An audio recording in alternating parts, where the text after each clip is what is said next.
Civil war happening at Disney. All of this sign of things to come. Kamran Pasha is with us this morning on Midnight's Edge in the Morning.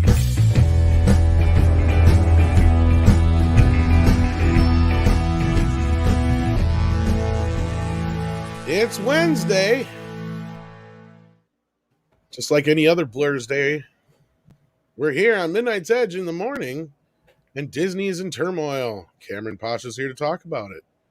This is not a repeat. Do not adjust your sets. It's just consistently happening. Tom Connors with me as always is Andre. How you doing?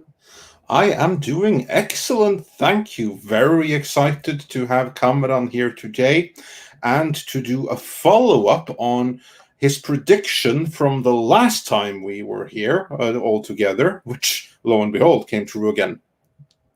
You know, first of all, thank you for bringing me on, Andre and Tom. I love being here. It's my favorite channel, and it's the one channel I really get a chance to share my view of things that are going to happen, and then voila, they happen. So I'm enjoying this sort of seer journey myself.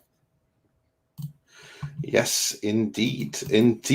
And we're going to get into the story about how this lawsuit from by Scarlett Johansson against Disney is so much more than just that one lawsuit. We'll also be hearing Kamran's take on the repercussions of the Suicide Squad underperforming and many other things sure to come up over the course of today. Before that, Tom, how are you? Don't ask. Yeah, forget I asked. Meanwhile, everyone in the audience, how are you? I see we have Spider Unlimited here, who sends to start us out with the super chat.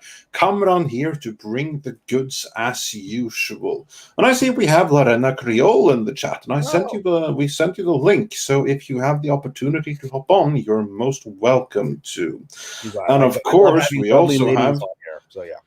We also have our good friend Stephanie Janicek, Smuggler's Cantina, is here, so that is awesome. We have at the end, Falardo is here, Durao On is here, Action Jax is here, and we have James T. Whalen, who speaks for, I'm sure, many others, saying Kamran is the best guest. Thank you, James. And we have your Muslim uncle is here, Pete Dencut is here. So, yeah, we have quite a varied audience from all over the world. Also, Natasha is here on wrenching duty, so everyone behave in the chat. And we also have Auredium, who says, Salam alaikum, Kamran Pasha. Wa alaikum salam. And Andre's getting good at it, man. He couldn't get past that first syllable. Now he's flowing like Arabic speaker. Well, that's wonderful. I do try. I do like to master my languages. At least the few words that I try to get going here. And we also have Lindsay, the cynical geek, here saying Kamran is a prophet confirmed. I'll go with seer because I can't use the word prophet. No, of course, but let's emphasize that he said a prophet, and I do believe there are more than one. So if that makes things any better. But I miss Lindsay. We used to interact a lot when I was on Twitter, so it's always nice to see her in the chat. Yes, indeed. And I'm gonna switch the sound of my mobile here, so we don't have any more beeps and boops and vibrations and stuff like that coming through than strictly necessary. And we also have Sander Hammerslag here, and Shum is here, and many others. Yeah, and Shum also noticed that Lorena Creole is here. So yes, also awesome to have you here in the chat. And we also got a couple of more super chats. Let's see if YouTube has fixed their super chat issue or if they're still misbehaving. That's going to be real interesting to see. Please have fixed your issue. YouTube has not fixed their issue. Fan-freaking-tastic. All right, then we have Pirate Queen sent us $4.99, although I cannot see exactly the the full extent of the text here, because again, YouTube. Aiken sent us a kitty super sticker. Mr. Tickle Trunk sent a little pear super sticker. Andy Lee says for $15, eunuchs always guarded a harem, so there was no temptation. And then I can't see no temptation to interact, is what he said. Well, and yes. I've mentioned you all have been working on an Ottoman Empire project, and eunuchs are a very important part of that story. So yes. Yeah. And Point says, hi, gents. Hello, everyone. So yes, hello to you. And then I'm going to do my best here to see if we didn't miss any other super chats, because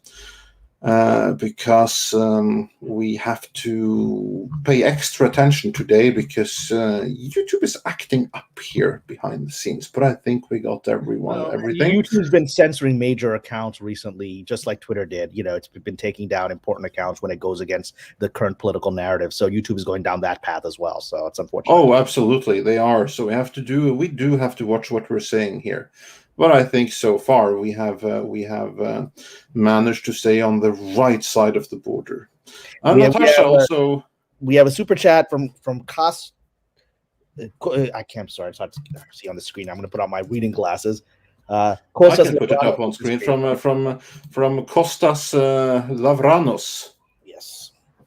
And he says, howdy all. Kamran, where is the best place to grab your book on the Crusades? I want a couple for Christmas presents this year. Well, here's the book that he's talking about, Shadow of the Swords. You can get it. You can go to my website, which is just my name, KamranPasha.com, and it's right there. You just click on it, and it takes you to the Amazon page. And you can also get it on Amazon.com, which also has my other novel, Mother of the Believers, both historical epics. And people in the community have been reading it, like our good friend Mexican Iron Man. He's finished the book, and he's loved it and has been raving about it. And I hope others like it too. And speaking of community, we also have Jesse Miller at the Crow's Nest here. So, hey, Jesse, hope all is awesome with you. And Stephen Otten says, hail Andre, Tom, Kamran, Wrenches, and chat. Why am I feeling like we've been over all of this before? Hashtag Kamran was right. Well, as Battlestar Galactica said, all of this has happened before. All of this will happen again. I repeat, this is not a repeat. Well, it's because Hollywood is a machine that it follows essentially statistical patterns, because individuals are unpredictable, right? I don't know what Andre or Tom are going to do. I don't know what I'm going to do necessarily this afternoon, but large groups of people are very predictable, and Hollywood is extremely predictable because you have all these groups of people essentially working as a group mind, and then they'll follow history and they'll follow human nature at its most base level, and so you can predict it. Yes, that's exactly right. And this is kind of like the same point that was made by Isaac Asimov in Foundation. You can predict things in a larger society and on a larger scale, not at an individual level, but at a larger level. So, yeah. And even in Foundation, one of the more important points of that trilogy is that there are moments when there are surprises, like the rise of the mule, right, that aren't predicted by the algorithm. But what happens is that the group mind eventually adapts to that surprise and reasserts itself. And so history keeps moving forward even with surprises. Exactly. And also on your predictions, Troy Paselli says, thank you all at Midnight's Edge for all you do. Well, thank you for being here to witness this with us. And then he continues, Kamran, you are a blessing to all of us, your fans. Tom, please feel encouraged today. You are awesome. That is correct, Tom. You sound grouchy. I said that before we came on. You sound grouchy. You got all these people who love you, man. It's all going to be good. Well, thank you. Yeah, everything is going to be awesome, even outside of Vegas. And Vegas is still going to be there for us, rocking it at a later occasion. Sucks. the one time I was in Vegas, and I was staying at the Bellagio, one of those nice hotels, and I came out and I saw two things. I saw these incredibly hot women everywhere, and then all these like incredibly geeky losers, all in the hotel, whatever lobby. And then I realized what was happening. It was a combination of the AVN convention, and they also had some geeky Microsoft convention. And so all of them were there at that one moment. It was very interesting. Very cool. Vegas is fun.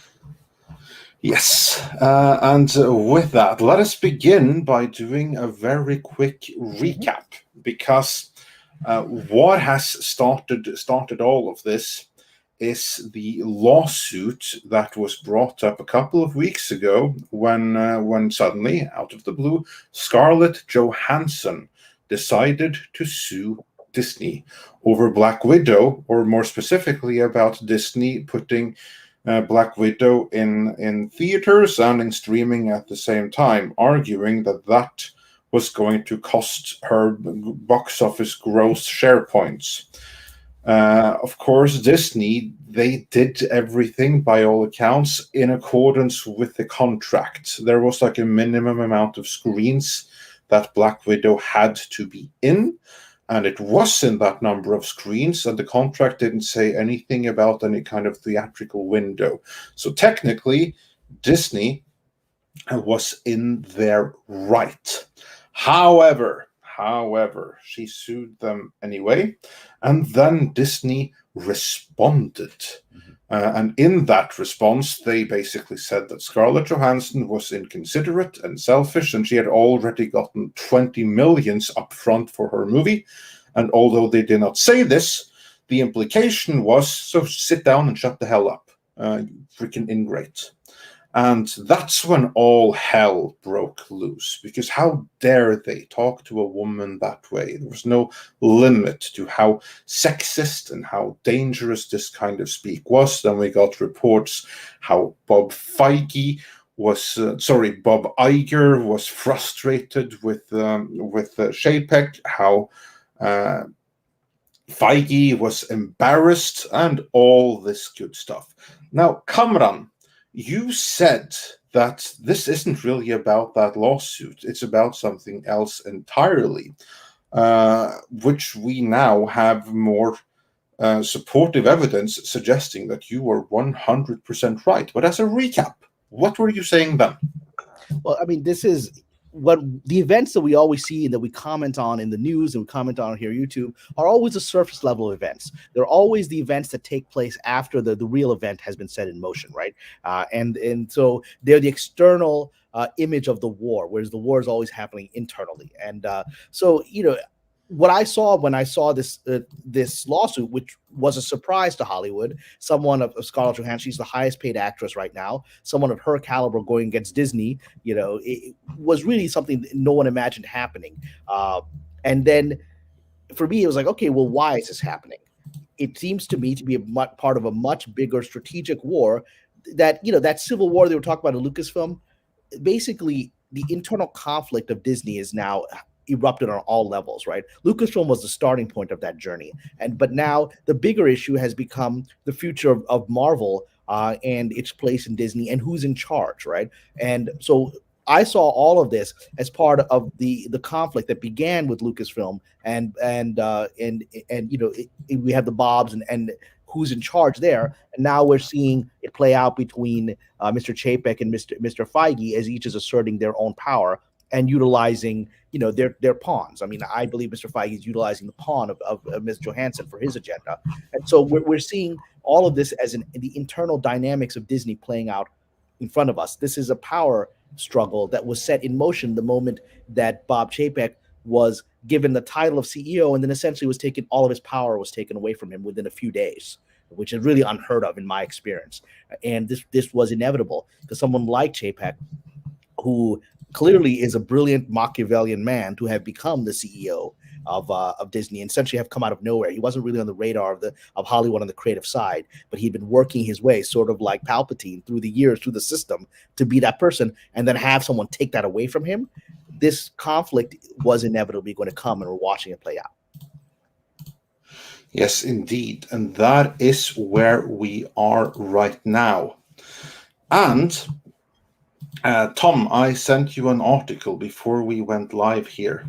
Actually, I can bring it up on screen myself, come to think of it. That way I can even read from it.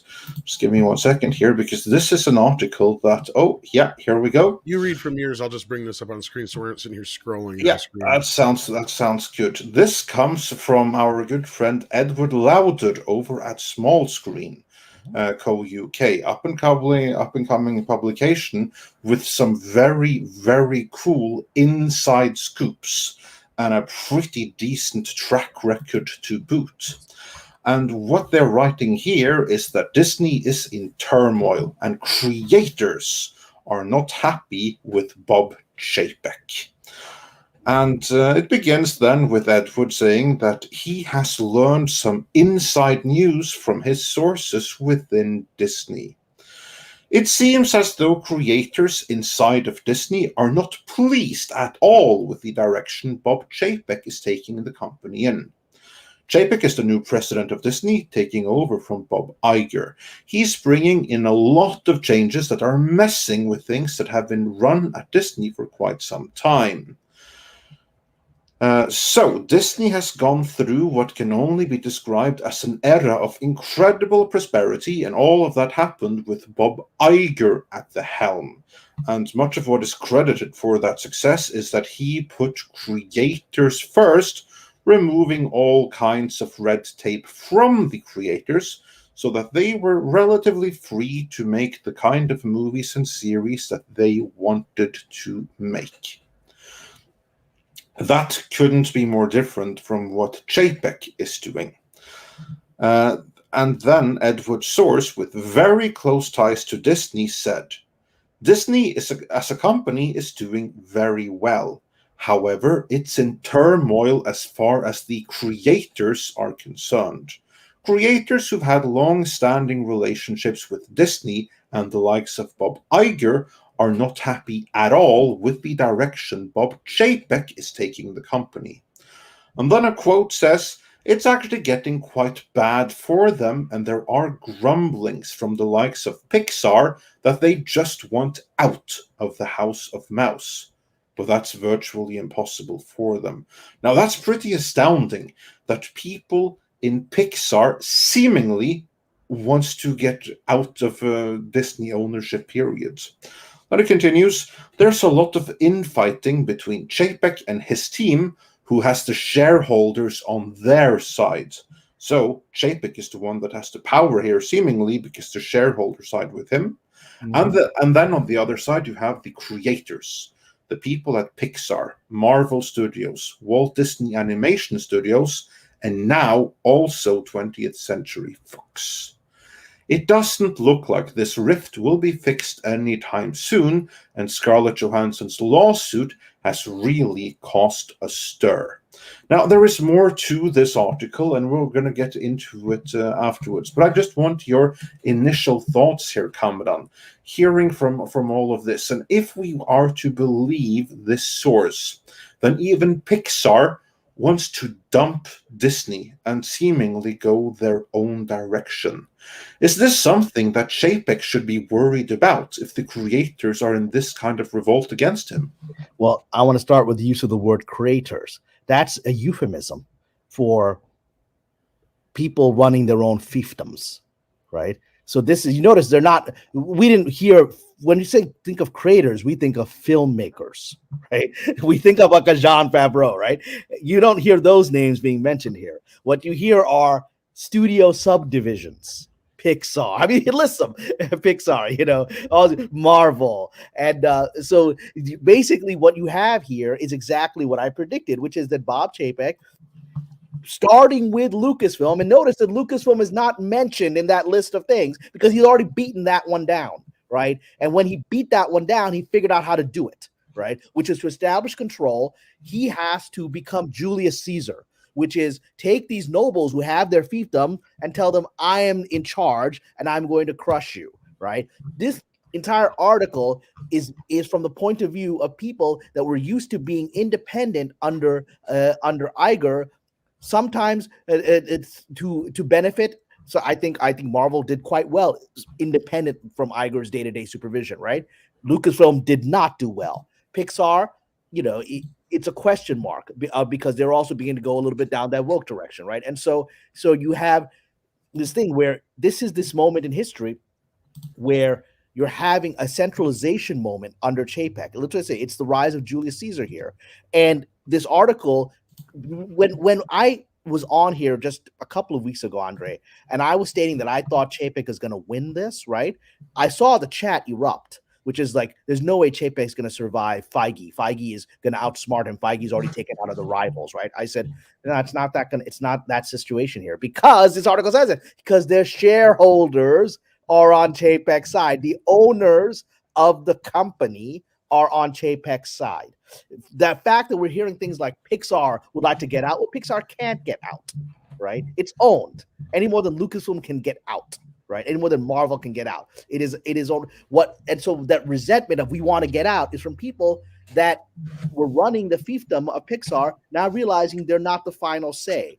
And it probably is right now in the interest of Disney to take control back after watching what happened when you had overconfident sub-studio heads running, mishandling things like Miss Kennedy in Lucasfilm, right? And now the direction that Mr. Feige is beginning to take Marvel down, which is unnecessary wokeness is now entering into the picture. And that's come from nobody reining him in. And that's what Chapek is attempting to do. Personally, I think this is the right thing for Disney to do. And that's exactly why these articles are coming out, because those powerful people, the heads of Pixar, the heads of Marvel, these people are deeply resentful that daddy's coming into play here, right? They're not used to it. So this is their effort at a counterattack.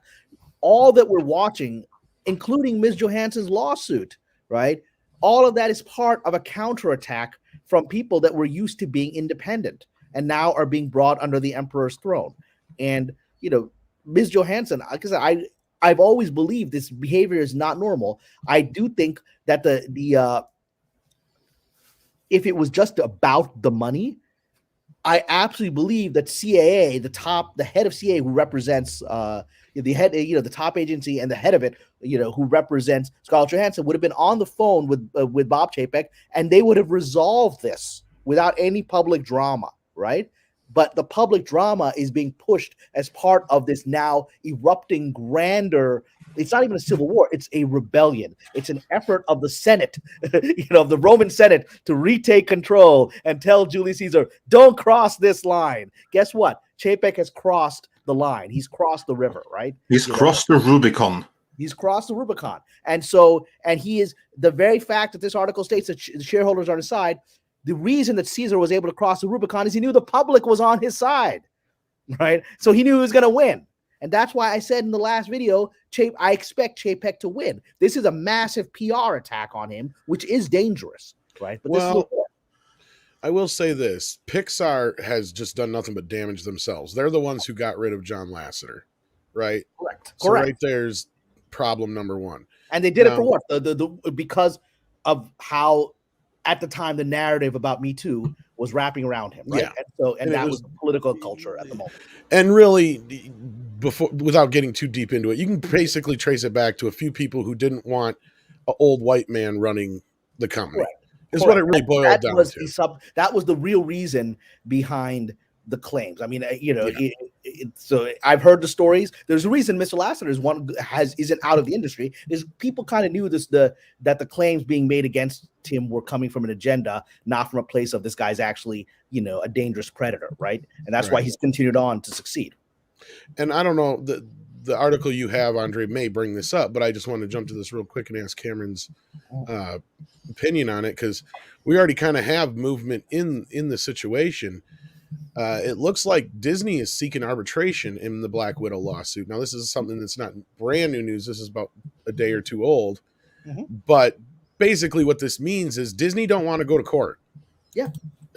Well, but that's standard. I have arbitration clauses in all of my right. Well, my question was how to not get to arbitration before it got out in the public, I guess, was the main question I was. Well, that's the whole thing. None of this should be happening. It's not business as usual if you just want money. right? It's part of something else. And I'm thinking that the reason that CA backed, this whole lawsuit, and instead of, I'm sure when this lawsuit was filed, I have no doubt whatsoever that Bob Chapek got on the phone immediately to the head of CA and said, "What are you doing here? You could have called me yesterday and this would have been resolved. What are you doing here?" And so that's the question. What are they doing here? It's because they put their chips not just on a prominent client, right? They're put their chips that these institutional adversaries of Chapek are going to win. I think they've made the wrong bet there. They should have resolved this for their client quietly rather than get involved in this war that I don't think they're going to win. And again, it comes from the fact that line is so important in this article, that Chapek has the shareholders on his side. That is why it is a mistake for the Hollywood players to try this. But it's coming as a result of a decade of disrespecting the public and a decade of disrespecting shareholders from Hollywood elites. Do you think that's kind of what is about to happen? And here's time for Cameron's predictions. I need like an echo thing. Do you think that's what's going to happen, is that the public's going to finally start to see what the emperor has no clothes, that the Disney really is what we always say it was, and that is just some money-hungry, greedy company that doesn't give any shits about anybody but the bottom line? Well, I think the public has already figured that out, right, as a result of Lucasfilm. That's why Lucasfilm is not mentioned in this, because that's why I said this is basically Caesar winning, in Western Europe. It's Lucasfilm's been taken out, right, and now it's coming back to home. And so, yes, the public has already come to resent Disney on many levels, right? It's come to resent the way it handled Lucasfilm. It's come to resent the way it's handled the parks, and it's come to resent just everything about Disney under the Iger regime. And you have to understand, the last 18 months really still is the continuation of the Iger regime. What's happening now is the effort for Chapek to establish a regime. He can't establish a regime if Iger is still in his shadow or overshadowing him. He's an Iger shadow. He can't establish a regime if you've got these independent studios, fiefdoms, that aren't listening to him. And so the only way he can be the CEO and not suffer the humiliation of being the fake CEO, right, is to do what he's doing. And because Disney has lost, a lot of money in the last year, partly because of global events, partly because of mismanagement, that the shareholders are very much on his side. And so we're facing literally a revolution here of an old structure of Disney fighting back against the inevitable necessary correction that is coming. And Hollywood is betting on the wrong horse here, just like I think the chat was betting on the wrong. Look, I could be wrong. It could be that in a few weeks from now, Chapek will resign. I don't think that's going to happen. The very fact that the shareholders are behind him means that he's got the public. He's got the public, and he's got the rich dudes. He's got the dudes who read Forbes. Right? He's got the public he needs to get. Not just that. I agree with that completely. Like this article right here, Small Screen, said that the shareholders are with Chapek. So basically, he must have their ear. He must have told them what he's doing, and they must agree with it. Correct. That's why when we talk about, the PR that's done on these public shareholder calls, that's not the conversation that's really happening. The real conversations are Bob Chapek takes the head of a multi-billion-dollar, investment fund who has huge shares of Disney. He takes him out for dinner, and he talks, candidly about what the situation is that he's facing. And then they go, "Hey, man, you're right. I'm going to make more money if you do it this way. I'm behind you." That's what really happens. These PR public investor calls for guys with 2 shares that they bought off of E-Trade, that's not reality. That's not how information is being parlayed to the top shareholders. Yeah, no, that's bread for the people, bread and circus, and giving them some semblance of power. Yeah, which is, again, going back to the Roman Empire. Caesar doesn't seize control just because he's got an army and popular support. He has to have enough people who resent, in power, aristocrats who resent various people in the Senate that they have to subdue. And those are the powers behind the throne. In the end, all you had left are some people in the Roman Senate going, "This is wrong. You can't take this country." Well, you don't have any support anywhere, man. And that's it. That's what happens. Yes, the answer was yes, he could. Totally could. Because he's got all the pieces in place except for the few people that are the official ruling elites, which is what we're facing here. In some ways, I'd like to think that what we're about to witness here with Disney is in many ways reflective of what I think is going to happen in the United States politically over the next several years, right? Is going to be the breakdown of overconfident elites that think that they are untouchable. Well, we can always hope. But getting back to the article, because there's more, because this is why we bring it up. I mean, Yep. I'm sure that for many, this is going to seem like a repeat, but keep in mind, before, this was just Cameron's intuition. What this article here does, which then comes from insiders, and we do trust this public, at least I certainly trust this publication and their insiders, they here basically confirm Kamran's speculations and reading of the situation to have been dead on. Now, moving on, here we then get the commentary from Edward Lauder, who says, first, one of the main takeaways has to be that the era of Bob Chapek has begun, and it's begun badly, at least as far as creators are concerned. I can't overstate this enough. It seems not many people are paying attention to the reign of Bob Chapek.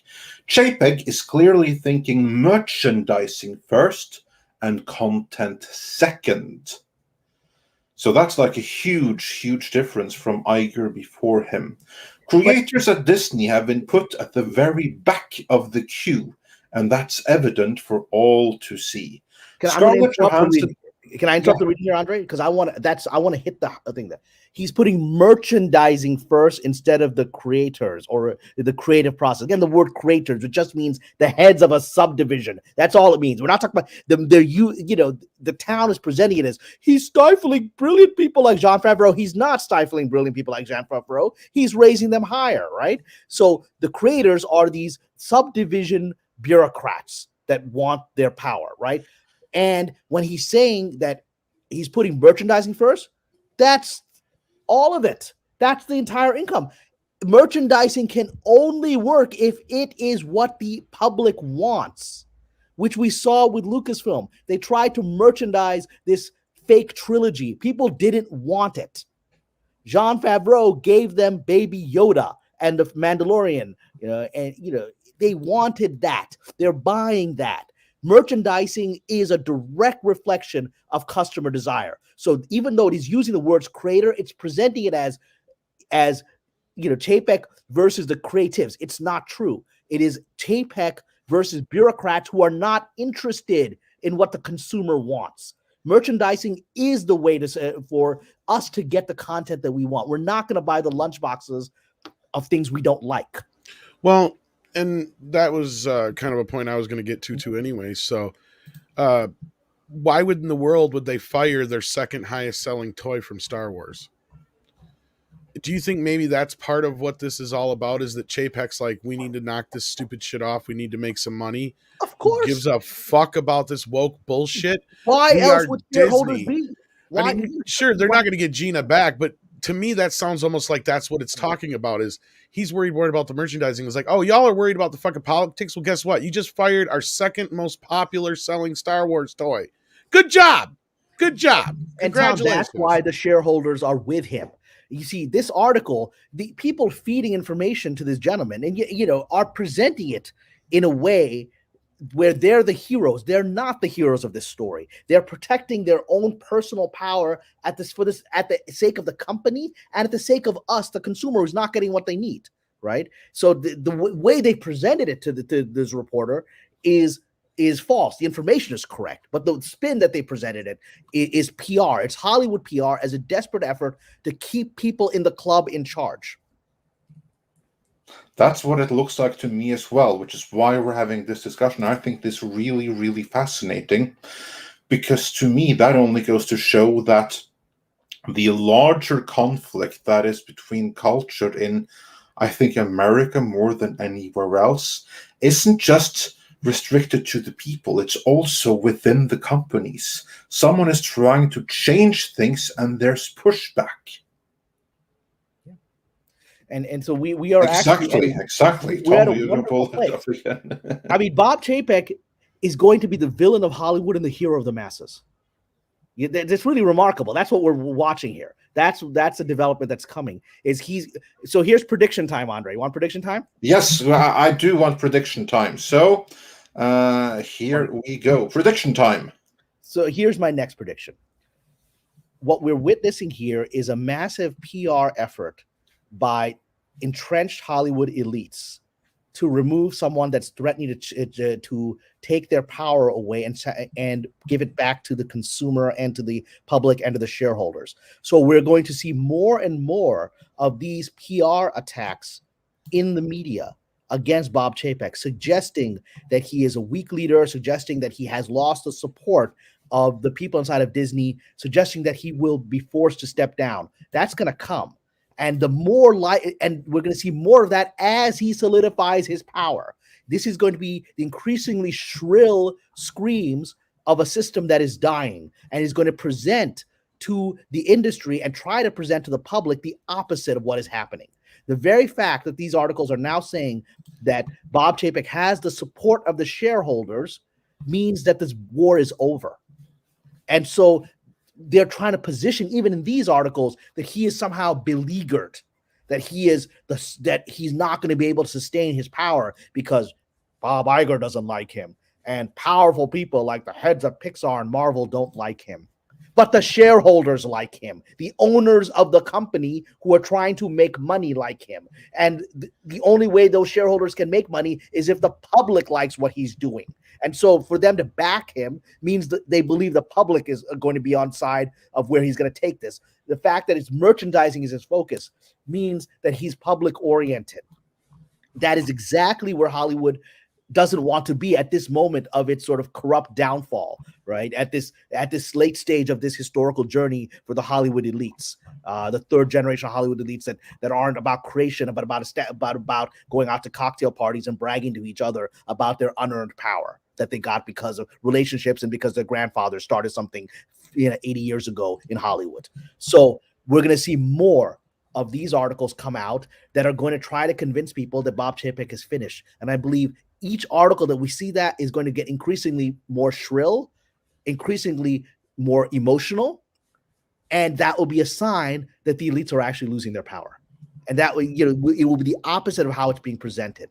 These articles are a desperate effort to stop the wave that is coming, which is the focus of Disney is now going to be back to the public and to the consumer rather than to the club.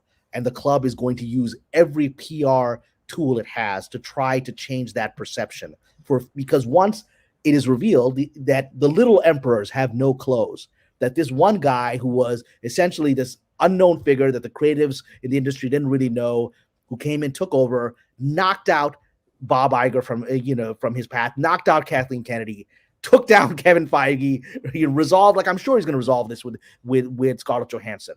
And then he's going to fix this. I really do believe he's going to fix these conflicts that are being thrown at him. And all that is just going to increase his power, and the PR is going to get even more agitated against him.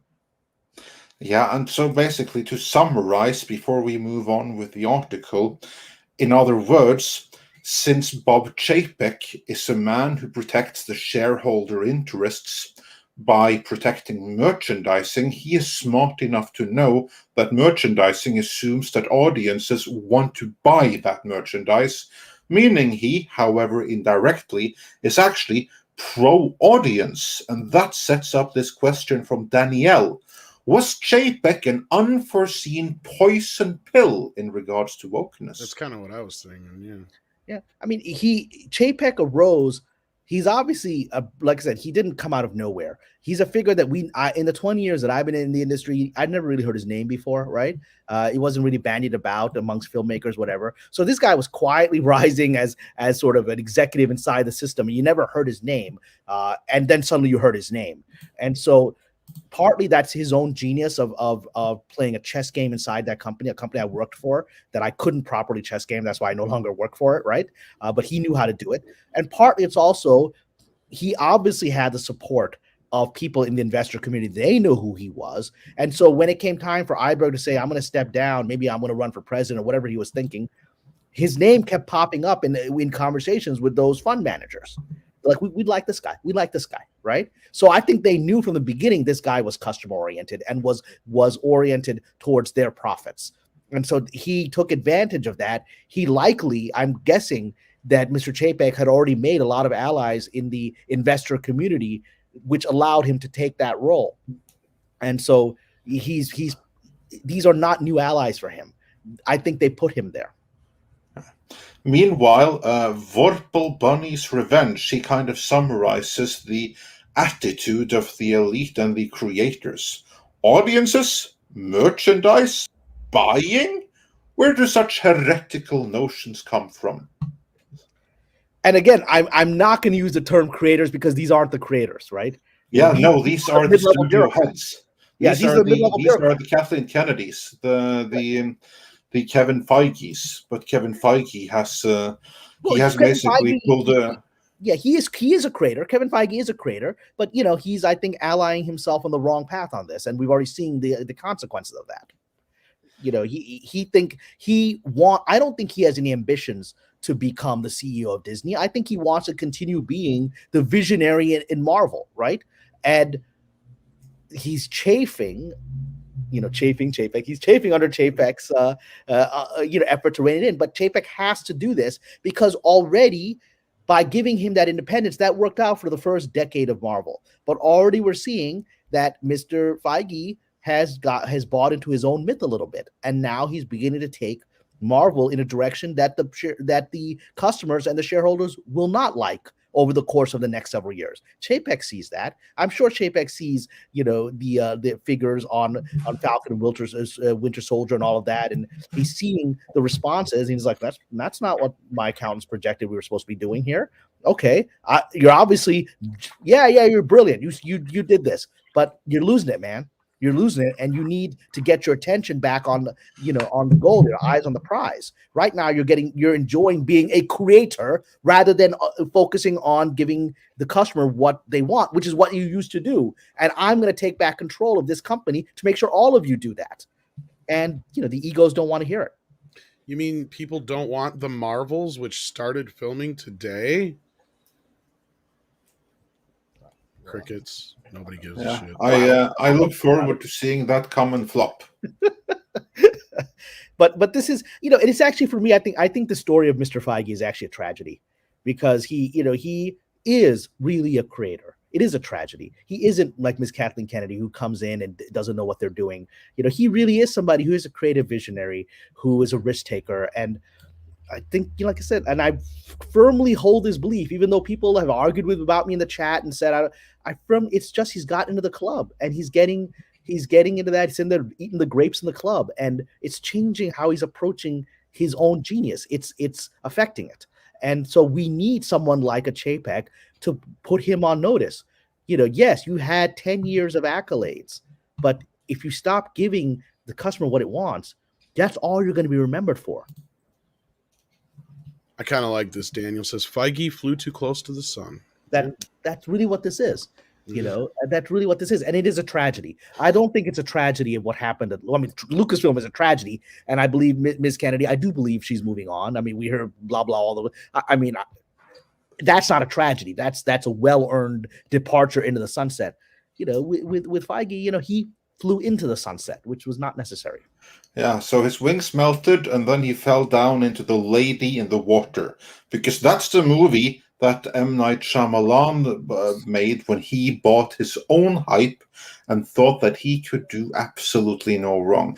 Well, it turns out that he could, and that's kind of what I think we're seeing with Kevin Feige right now. I think you're completely right. I think he has bought into his own hype, and he has been given poor advice by people he is completely surrounded by, and it's just one mentality.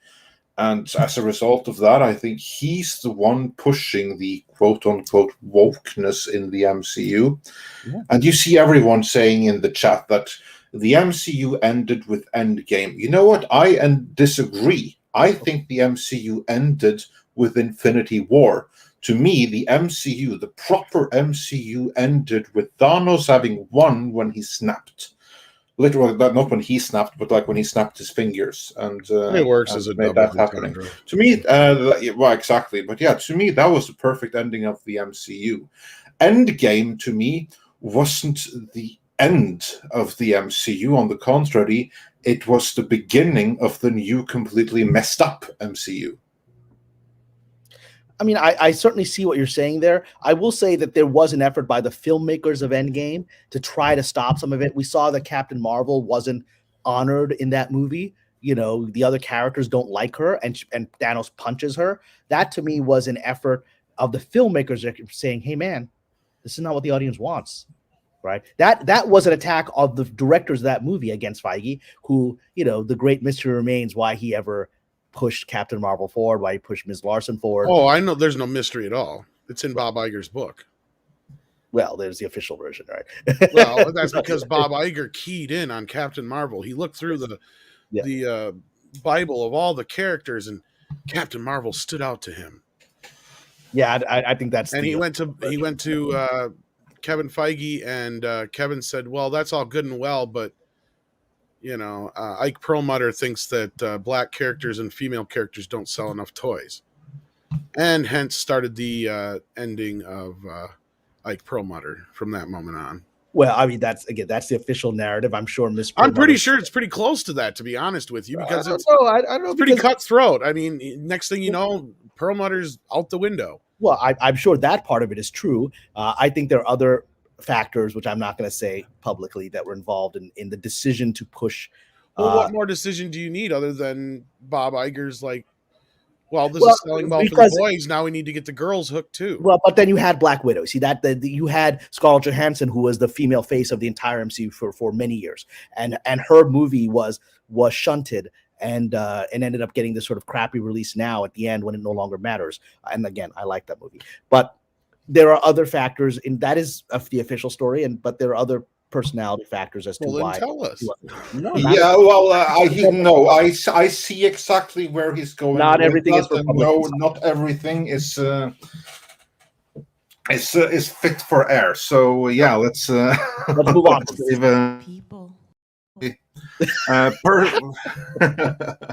Let's just chalk it up to personality conflicts. Certainly, that's one way to say it. At that.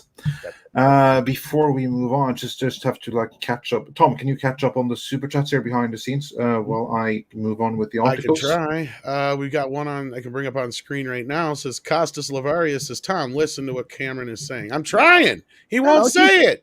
Well, we Tom, you misunderstood. Tom, no. Listen, like you heard, but you didn't. Listen, and it's right there. Tom is too pure-hearted to understand the heart of darkness of Hollywood. Oh, I understand a bit more than you probably think, but I want to welcome Bratty Kid to the Midnighter level. Thank you so much for being a member. We appreciate that. Luke came in with $10. Says, Cameron's on. I'm in. What's your scheduled practice, Mr. Pasha? I don't understand that. What is scheduled? Like, when do you work? I'm imagining is like what do you like? Do you have like a scheduled writing time? Do you like get up in the morning and say, whenever the pressure hits me, I tend to write at night. I mean, I tend to be one of these people that's why I said to Andre, you want me to get up at 9 a.m.? I tend to write from essentially 11 o'clock at night till about 2 a.m. in the morning. I'm a night owl. My novels were written all during that time. And mostly I just write as I feel the pressure of various things hitting me and deadlines coming. And so most writers procrastinate until terror sets in, and I'm one of them. So. See, inquiring minds want to know. So, let's not hear it, my friend. I saw that. Not everything is public consumption. Not everything is worthy of a lawsuit to say out loud. So no, I don't. Go big or go home. I like that name. People always like, Cameron, why don't you ruin your own career for my entertainment in the chat? No, I don't think so. Says, go big or go home. Says, excited to see Cameron on Midnight's Edge again. Our Hollywood soothsayer is so often right on the money with the industry. Thank you for joining us, Cameron. Thank you so much. Go. And then Bratty Kid also sent us a super sticker. Thank you so much for that. Michael Gonzalez says, if Kennedy was a phase, is this Disney's Endgame? That's a good pun. This is the elite Endgame. This is the war of the independent fiefdoms. Like I said, the analogy of the Roman Republic collapsing and becoming the Roman Empire. It's a direct analogy. You're having the Roman Republic functioned with multiple elites, with no direct sort of centralized power. The elites as a group were the power, and then that didn't. When they ceased to be representing the needs of the populace of the empire or of the republic, then suddenly someone had to step in and centralize things. And that's what happens at the decaying stage of a republic. And Hollywood is, as I've said before on this channel, we're the third generation now. We're at the decayed stage where corrupt people who aren't the creators, as they like to now call themselves, the people who are not that, are taking that title. They are the people that have corrupted Hollywood. There's a reason that there's all of you are outraged because of them. And so we're watching a mass revolution beginning, and the public is going to support it. All right. And then Strangers from the Mist says, your opinion is the minority opinion. Talk about why that is. Ha ha. Who's against my opinion? I'm not sure. That's a pretty brand new one. So hi, Strangers. I think he may mean that that Kamran's opinion that it's better not to throw away one's career for the entertainment of the chat is a minority opinion. I'm sure it is. But in that matter, there's only one person that gets a vote, and that is the one who has to put the career on the line. So that or somebody just trying to troll us. Either way, Mihan is now a member, and thank you for that. Yes, welcome. It's so nice to have people. And I just want to say, if that was a reference to my opinions about the events that are happening are in the minority, well, of course in the minority, because everyone else in the industry goes with what the structure appears to be. So they're all going to support it, right? That's why CAA backed this, Scarlett Johansson's lawsuit instead of quietly resolving this, right? Because they were trying to make Kevin Feige happy. Those are the conversations that are happening. It wasn't about Ms. Johansson, and they wanted to keep an alliance with a current who they thought, again, because these people can't see the future, especially and I have great respect for agents. I have wonderful agents myself, but the job of agents is to sell, and to sell based on the relationships that they have. And so they see the field as it appears today. They can't see the field as it appears in the future because that's not their job. And so today, Kevin Feige seems to be a more powerful figure than Bob Chapek, who is this newcomer who doesn't even get to control Disney. So they can't see the dynamic that's coming. And so they will back Feige thinking the system is behind him, but the system is collapsing. So yes, I am in the minority opinion because I can see what's coming and everyone else is focused on what is. Exactly, because you have the perfect vantage point on it, like having experience from that company, knowing how it works. But also, you're a journalist. You're an MBA. You have a background in law. You have the perfect vantage point from which just to neutrally assess what is happening and how the war is being I'm a student of history. And I'm a student of history, which most people in this industry are not. Yes, which is to their detriment. And so, no, actually, it's to all our detriment because they put out worse product for it. Yeah. And then Paul Freeborn is one I can bring up on screen. So it says, I saw Black Widow after hearing your comments, Cameron. You're right. I enjoyed the movie. It wasn't served well at all by its marketing campaign. Thank you. That's just my opinion, and I'm glad others share it. And then Essen441 says, given how Disney likes West Taiwan so much these days, I'd say this is more like the Three Kingdoms than Caesar coming to power. I don't think that's true. With respect, Essen, and thank you very much for your generosity in donating $5. I personally don't think that's true. I've said this on this channel before. I think the break with China is coming and is already in the works. I think the shareholders know that China is an unpredictable source of revenue, and that likely American, anyone who's smart is aware that the political situation between the United States and China is going to change rapidly in the next several years, and it is not going to be an ally to Hollywood. And so, again, Hollywood can't see that, but shareholders can, and smart mutual fund people can see that. So I just don't think that that's the reality of where we're going. Also, I think the future. I think a lot of people in Hollywood also will have noticed that not only did Eternals and Shang-Chi or won't Eternals and Shang-Chi come out in China, Oh, that Black reminds me. Widow wasn't released there either. That's 3 Marvel movies in a row. This Disney, the company that has kowtowed the most to them, where does that leave everyone else? And that's people have been saying in the attacks on Chapek, in the attacks brought by the previous article that said blamed him or blamed his administration for not releasing Black Widow in China. It's part of them realizing China ain't the future, man. Feige might be upset that he didn't get the movie released in China, but it's these people that are saying this isn't the market we want. We need to wean off of this, right? And that's smart long term, but nobody in the industry is thinking long term. Chapek is thinking long term. That's why I think he's going to win, because he's the only one actually looking ahead of current appearances. Well, I just sent Andre something that I saw yesterday. Okay. Yeah, I can't get over this rattlesnake here. I mean, some people seriously don't know what a rattlesnake looks like, do they? All the Shang-Chi toys are already on fucking clearance at Walmart. Yeah, I know. Movie's not even out yet. I saw the trailer for it. The actors are perfectly good actors. These are good actors. But I don't really want to see this movie. I don't really know this character. Who was this main toy line? The main toy line, the bow staff toys are on clearance. All of it, everything Shang-Chi is already on clearance, and the movie's not even out yet. But again, this was a movie that was set in motion sometime before, right? By people that thought a Chinese character is the future. They're gonna see that's not the future. Yeah, no, not especially not when he's even rejected by the Chinese. That's what's funny about this. That's what I think is so hilarious, and it's the Chinese that reject the lead actor because they think he's too ugly and Chinese looking. That's one thing. Well, that's their own that's their own pathology. That's the part of the problem. Having worked in China, having worked in Beijing, right? There's a lot of pathologies there in this poor country that was ruined by the communists, right? I have great respect for ancient China or pre-revolution China, right? This is not that. And so there's a lot of pathologies, a lot of racial pathologies. There's a lot of self-esteem pathologies. There's all kinds of issues there that the communists have left them as a legacy that they have to resurrect their culture from. And so these Hollywood executives were pandering to a culture they didn't even understand, and they thought that culture would behave according to the way that they expected Americans to behave, right? Americans, I'm going to say something here. Americans largely love this country or what it should be, right? My time working in China, people there hate the government, from my experience, but they have nothing.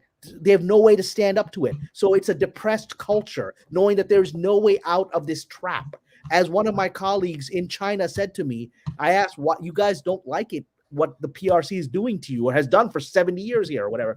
Why don't you rebel? He said, Mao took away our guns. That was his direct quote. Mao took our guns away, so we can't rebel. That's a defeated culture that's full of all this angst and self-esteem issues and post-cultural revolution pathologies. And you're trying to market to them because they don't even know who they are right now. And you're trying to market to them? Well, and I want to bring this up too, because the whole thing about Shang-Chi that I thought was funny is outside of Captain Marvel, this is the first time where I've seen figures go on sale that weren't ancillary characters. The only other time I seen that was Captain Marvel, and there was more Captain Marvel dolls than you could imagine on clearance. Again, that was a movie nobody wanted. Yeah, nobody cared about it. Same thing with poor Shang-Chi. I mean, nobody wanted. But I'm going to ask the question that nobody's asked yet. Yeah. Where's the Black Widow toy line? There was none. Yeah, that's a good question. Very salient point. Black Widow was screwed for all these reasons. The movie should have come out. There should have never been a Captain Marvel movie. This movie, Black Widow, should have come out before Endgame, right? And so probably before Infinity War.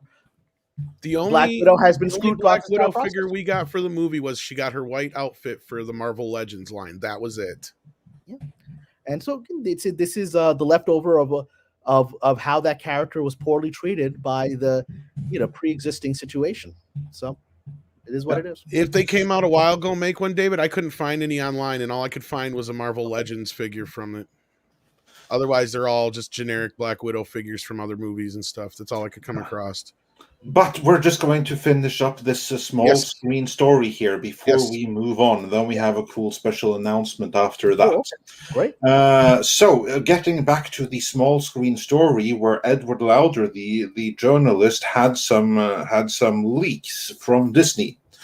Also, our source spoke of Pixar. Pixar has easily been the studio inside of Disney that's been hit the worst by Chapek's new direction. Their movies, which are huge money spinners for Disney, have been released on Disney Plus for free. That's insane to me, since that's insane to Lauder, since Pixar's films have made ridiculous sums of money at the box office. They're family films and bound to make a killing, so why release them for free on Disney Plus? It's a clear slap in the face as far as he's concerned. Unfortunately, there's no way that Pixar will be able to free themselves from Disney. So, then it also writes about I just want to Chapek comment versus. on that. Yes. I want to comment on that because I'm very much a theatrical supporter. I personally believe there should be theatrical windows, and we'll talk a little bit about how that had impacted this weekend's The Suicide Squad later. But I understand why Pixar movies are coming out on Disney. I understand because my sister has, God bless her, she has several children, all Pixar-oriented kids, right? And, she doesn't want to go to the theater in the current events. She hasn't gone to the theater in a year and a half. She's been watching everything at home with her children. Disney Plus is a big part of their lives. And, they're getting the product. She isn't going to go to the theater with her kids. It's too expensive for her, and she's afraid of the current events. And so that's reality. And so that's, whether I like it or not, there is a logic to presenting, especially family films, on Disney Plus, because families aren't going to be spending, $100 to go out when some of them people are afraid of getting sick and all that other stuff. They're just not going to do it. Yes, indeed. And then moving on, the article then talks about Chapek versus Iger. Iger was all about content. He then ended up being the president of one of the world's most valuable companies, while Chapek is all about the product, merchandising, and streaming. All about the product? That's a good thing. But look how it's being presented. That look at this guy. Look at this guy. What a slap in the face. He's not about the creative vision of our club, the creators. He's about the product. I mean, this is fascinating to me how this is being presented. Indeed, it's very fascinating. Basically, then that's an article, and Lauder, he obviously has a different take on this, but I think it's interesting that in revealing what his sources tell him, and I do trust Lauder's and small screen sources to be legit on this, they're essentially revealing the exactly same thing that you were saying. This is just that very kind of creator, i.e. middle manager, versus content, merchandise, and audience satisfaction rift. That is the one that you were describing. Yeah, and it is what it is. So, I saw a very nice super chat from Ali. If we could pull that up, she said something nice about me, and I just want to acknowledge it. Yeah, sure. Let's see if I can find that one here. ALLY, I believe. Yeah, it just came up a couple of minutes ago as we were talking. There we go. Yeah, there we have it. Ali says, Kamran, I'm so excited to see you. You sure can weave a story. Hashtag Kamfan. Kamran, yeah, Kamfan. Means a lot to me. Again, one of the joys that I get of being on Midnight's Edge and on YouTube in general is that I'd like to think that I'm like Chapek in the sense that I want to, create for the audience, right? I want to make the audience happy, and I want to, because we're all partners on this journey, and I'm not, the club already does. I got into the club said, get this guy out. So I don't have any interest in pleasing them, right? I have an interest in pleasing the general populace. And there's a reason I come out onto YouTube and talk and develop relationships with all of you, because this is why I do this. I'm not doing this to impress people in Hollywood. They've already not been impressed. They've already seen me as a threat. So I'm doing this to make you guys happy. And hopefully, as I'm able to get some of my shows that I've been developing quietly for the last year and a half on the screen, the very fact that I have these relationships with this audience through Midnight's Edge will hopefully benefit those shows as well.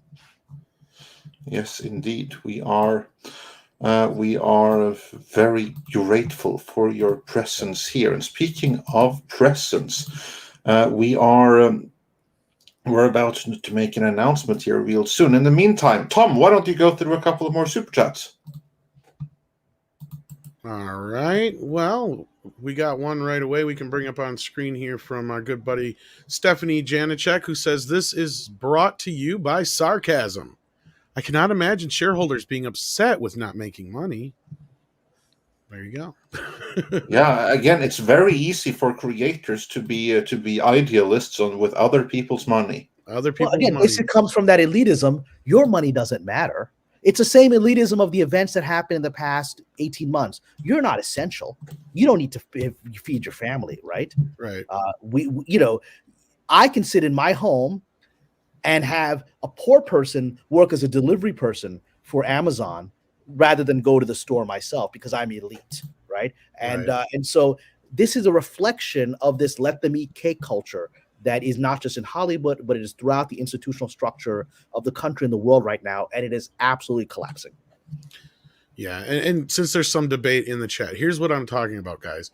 They had the Legends line, which is what I showed first. They had a few Legends figures for Black Widow, but they didn't have its very own toy line like they did for Shang-Chi here. This is what I'm talking about. And while you were talking about that, bring that picture back up again. Oh, shit, I just closed it. You find it again, okay. Yeah, because there's like one thing that I wonder there. Hang on, where am I? I got too many things open here. Too many tabs. Okay. All right. Can you zoom in on it? A little bit. Evidently, my camera didn't take the best of picture for some reason. Yeah, because I get that Shang-Chi is on clears and stuff like that. It's That's like $5 a piece. But what I want to know is who the hell is trying to tell kids that cobra is a rattlesnake? I don't know. That's just the brand of the thing. It's like some. Is it the brand rattlesnake? Is it rattlesnake or battlesnake? Yeah. Is it battlesnake? Does it say battlesnake? It's okay then. Yeah, it's a totally different line. Yeah, the Shang-Chi toys are like, they had them like, okay, let me see if you can see my mouse was like here. thinking, like these were up here. Anyone, then they had the Legends figures over here, as you can see. And then down here's where the bow staff is. And I got the picture of that too. The bow staff was on clearance as well. How are the He-Man sales going? The Origins figures, they're all out of everything where I went yesterday except for He-Man. He-Man is the only thing left. And that's probably because they overstocked him. Yeah.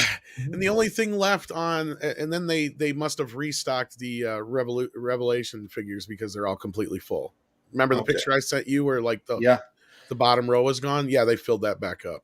Okay. But like all the Origins figures are gone except for He-Man.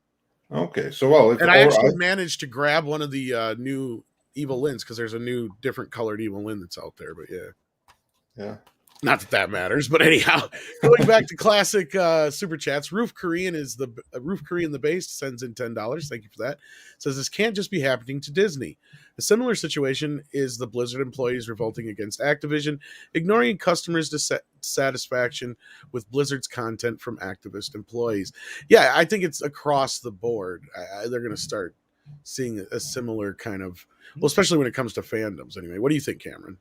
Yeah, I mean, this is gonna happen throughout the industry. Chapek is just the most public version of it right now. I think we're gonna, when we see what Discovery is going to do with Warner's, I think we will see the same thing, right? And so this is the industry beginning to flail around that something is coming that they didn't anticipate, because of course none of them are looking at the future, they're just looking at the moment, right? And so none of them are prepared to not be on top. It's what Palpatine said to Anakin, which is the first rule is that whoever seeks power fears to lose it, and we're witnessing that. Absolutely. B Jordan sent in $5, says great to see Cameron here, and hail Midnight's Edge and Andre and Tom. Well, thank you so much for that. And the Jardage, holy crap, sends in $50. Thank you so much. Thank you so much. Says I have appreciated. Yeah, says I have nothing but respect for all of you, especially Kamran Pasha.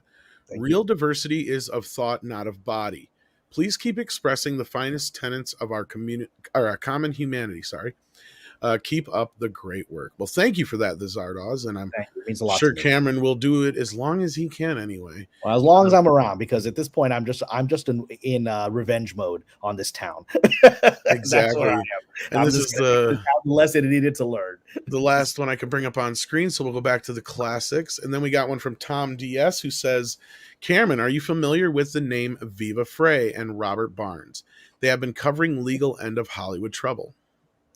Yeah, Robert Barnes is a legal guy. When I was on Twitter, we interacted. He actually followed me, and then I got kicked off of Twitter. But yeah, Robert Barnes is a very interesting guy who's been speaking about the legal issues around the election and other things. I think he's a very smart guy. I agree with 99% of what he has to say. I don't agree with some of his comments about the Middle East, but you know, when it comes to Middle East, everyone tends to fall into a bit of an echo chamber, so I can't judge somebody on that. But when it comes to legal analysis of the current situation we're facing in the United States, I think he's largely head on.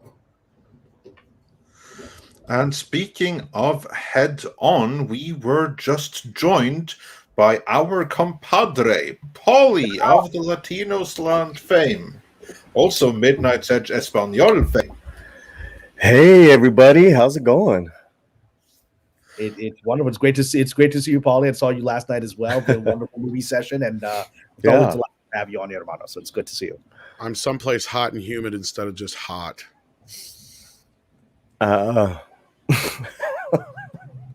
In other words, it's not in Vegas. So yeah. But okay. Other than that, we're all good. Great. Well, I wanted to share a couple of images and hi to everyone in the chat.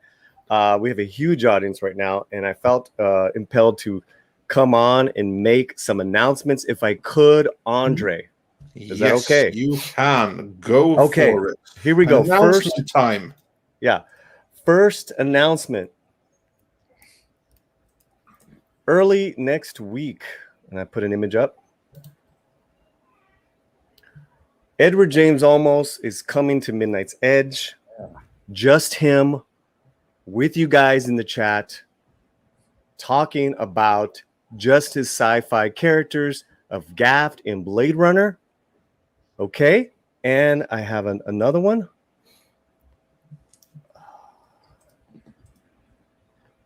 And of course, there you go. Adama. So here's what's going on, right? Eddie, excuse me, Mr. Almost.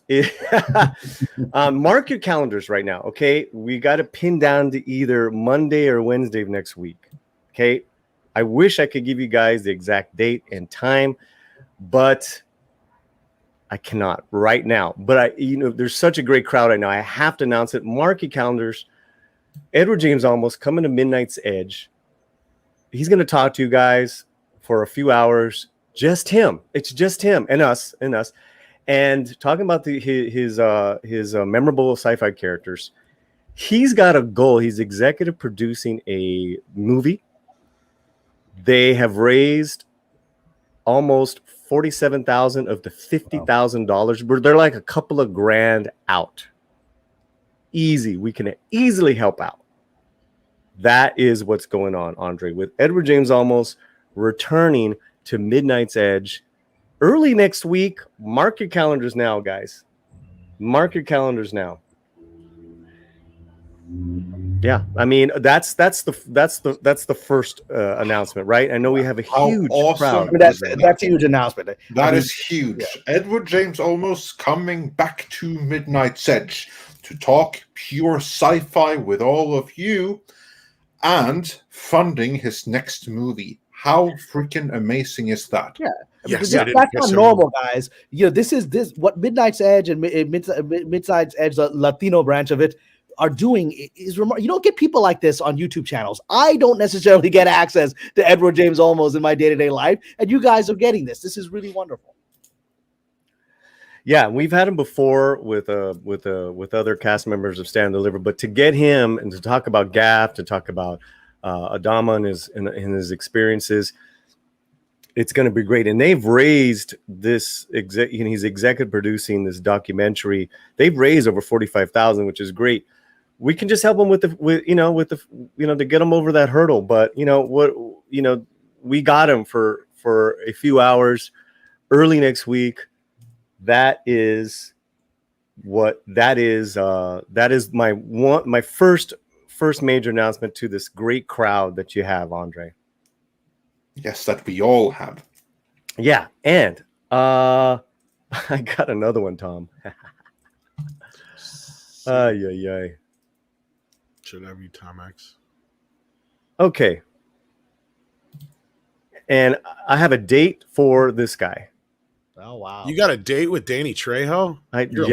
He's No, coming here. Take me to his restaurant. Actually, He's got a nice we restaurant have a going. date I was with, gonna say, be with more specific Trejo. there. How amazing is No. that? I mean, I have a day and time. I have the date. Beat you, Tom. That's right. Danny Trejo is coming to midnight. Yeah. He put it up real quick. September 9th. September 9th. Mark September your 9th. September 9th. Mark the calendars. Yes. Danny Trejo coming to Midnight's Edge. People are going losing their shit in the chat. I love it. Everybody's right, Machete. Yep. Machete don't do panels, but he does this one. And then David wonders, oh, wait, we can't ask him about Miami Vice? Well, I'm sure you can ask him about Miami Vice too. I mean, it's one of his more iconic and legendary roles, right next to Adama. So I'm sure we can allow a Miami Vice question or two in there. I'm sure that'll be fine. Yeah, we just wanted to make, for the international crowd that we have. Nice, Kai. Nice. I wasn't the only one. It's a family-oriented channel. I mean, since when? The mind of Tom and Kai and all the other I was cochinos. gonna say, I'm here. That family-oriented shit goes right out the window. Like, real thank you for that, Kai. So Danny has got a new biographical book out with Donald Logue, the actor. Did the prologue, and the actor Donald Logue is good friends with Danny. We're going to try to get Donald Logue on with him as well. Donald was on playing King Horik in Vikings. He was the Dallas Steve. He's been around for decades. Great actor himself. But those are it. Midnight's Edge family. That is amazing, and we're so excited to in the span of 1 month we'll be having both Edward James Olmos and Danny Trejo on. So first then Edward James Olmos next week. Yes, exact date to be announced, and September 9th Danny Trejo. And just like I was reminding you, Paulie, is everybody else now in the chat is reminding you. You bring up Donald and you forget to mention that he's on Gotham. I don't watch Gotham. I apologize. I do. I apologize. Well, those are the movies that I remember Donald from, and I'm a big Vikings fan. Yeah, but so I've seen Harvey Bullock on Gotham. Okay, well, I mean, he's been around. The point is that he even had his own TV show back in the day. What was it called? Well, with Danny Trejo, they've been sober for decades together, and they're like hardcore brothers in doing a lot of charity work. That's how Donald got to Grounded for Life. To write the prologue in Danny Trejo's new book. So that's pretty dope. He's been in all kinds of stuff. But next week, Edward James Olmos, September 9th, Danny Trejo. And expect some other surprises, guys, as far as who we'll have with us to do these, so yeah. Yes, great stuff to come. So just stay right here. Speaking of great stuff coming in, we got some super chats. Well, I'm going to take my leave, guys. All right, Paulie, will you take care of yourself? Yes, thanks for joining us today. Everyone, also be sure to check out Paulie on his own channel, The Latinos Land, as well as, of course, Midnight's Edge Espanol, new live show tomorrow over there at this time. That's right. Yeah, and we're doing we're going to record a video with the fellas today. They have some really cool, they've got some cool stuff lined up. Very cool. Looking forward to that. All right. Take care, Cameron. We'll see you soon. Hopefully, I'll come Okay, by the Ollie. house again soon. Yep. Peace out, everybody. God bless. All right, take care. All right. Peter Smigelski, if I'm saying that correctly, I apologize if I'm not, sends in $5, says, Cameron, any plans to put your book into audio form? Or books, sorry, plural.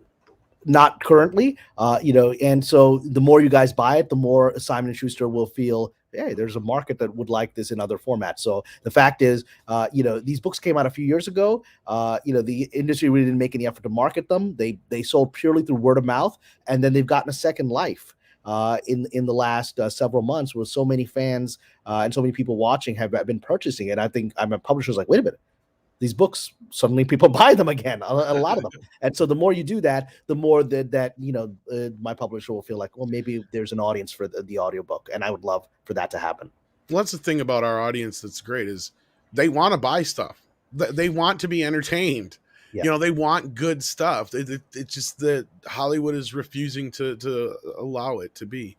And then on that note, SN441 says, Cameron's book in audio format with Tom narrating his Bat Tom. I'd buy that. I don't know if anybody listened to that. Bat Tom. I don't know. What about you? I might have to convince my publishers you the voice. I might have to convince them. So I don't read good. Like I have Alfred do all the reading for me. With the bad voice. It might be interesting. Now, if you're talking like Reinhardt in that voice, it'd be interesting. Reader voice, it would take me 10 years to read it, but I could probably do it in the reader voice. Yeah. I got a couple of voices. White Knight says, Cameron, serious question. Does U.S. media view China harm potential? This is really weirdly worded. Well, say it out loud, maybe we can interpret it. I can get it. Yeah, okay, go ahead, Andre. I think you put this. Yeah, so basically, not a super chat. I just picked it up because I thought it was a good question. White Knight asks Kamran, does the U.S. media view of China?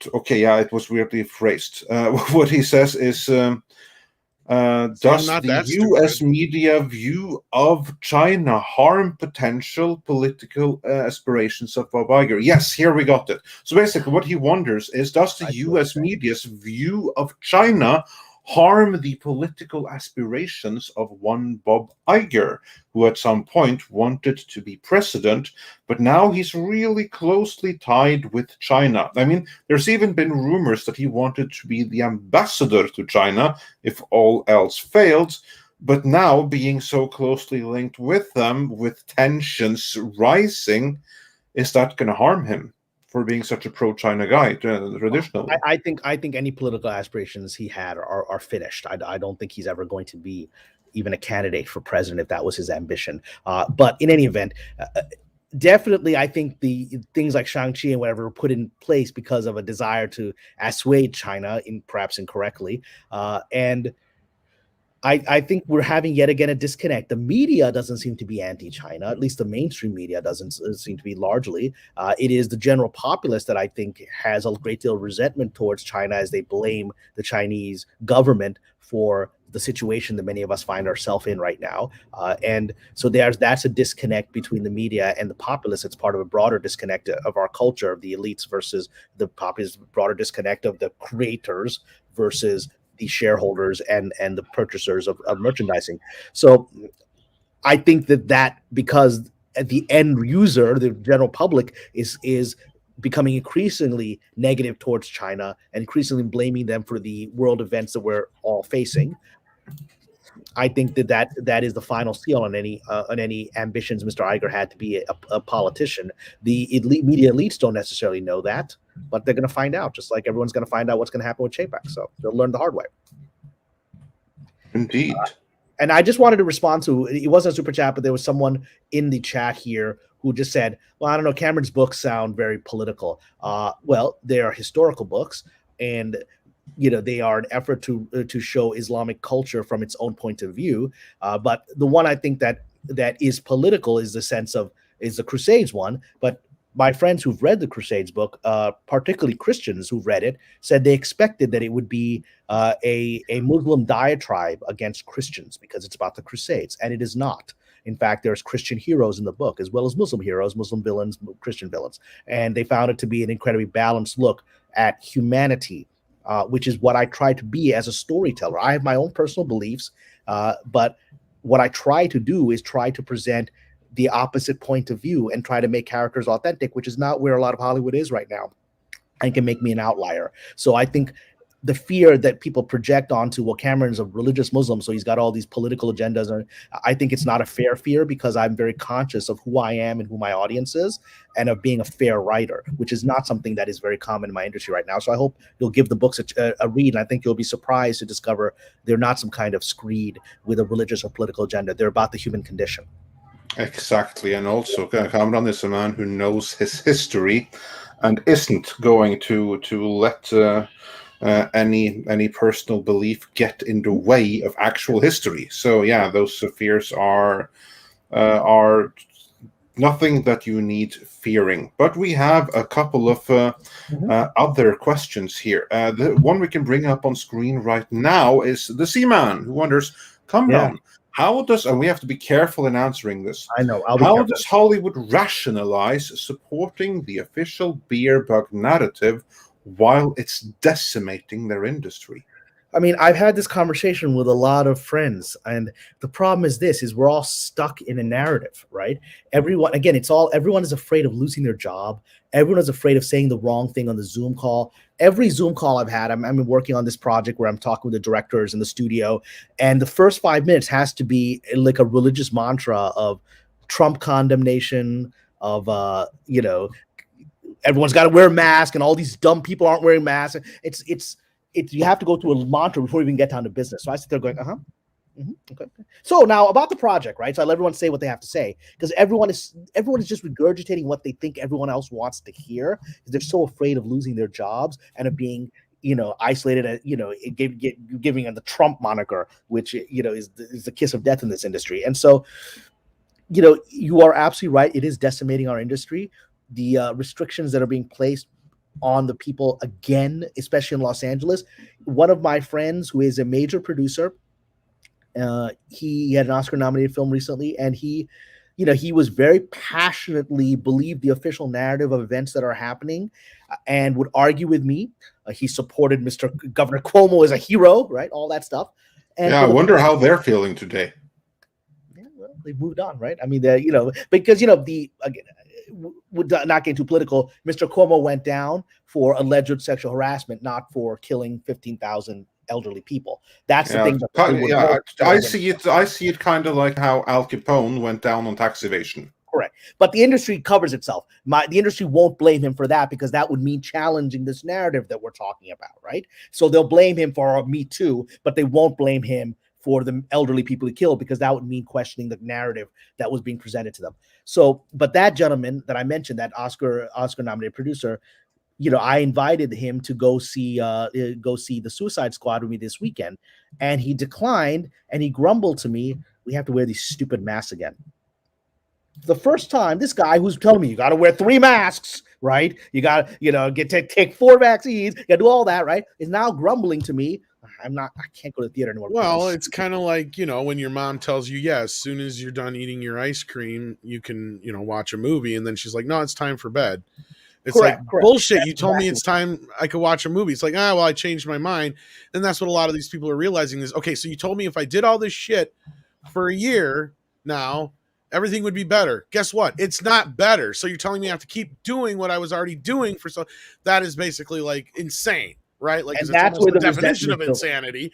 So, like, doing the same thing. Right. That's where the resentment is building. Yeah, and that's why. And again, I don't want to get too political, but that's why the danger that the government. Again, I don't want to get into the actual medical, because we're not medical experts. But the politics of the industry is the danger that the governor of California is facing about being recalled in potentially a few weeks. The danger is coming from the fact that industry people have been pushed to the place that Tom is talking about, where they're feeling like, I got taken for a ride, man. I said all the things you wanted me to say. Now you're not going to let me have my life back, right? And that resentment is growing. So I'm hearing it for the first time of people that have never questioned the narrative, have told me to stop being a Trump conspiracy theorist when I've raised questions, right? Those people are now grumbling. That's the beginning of a seismic shift that is coming, because they're tired. They want to be able to go to set without wearing 3 masks, right? And they want to go be normal again because they feel they got rid of Trump.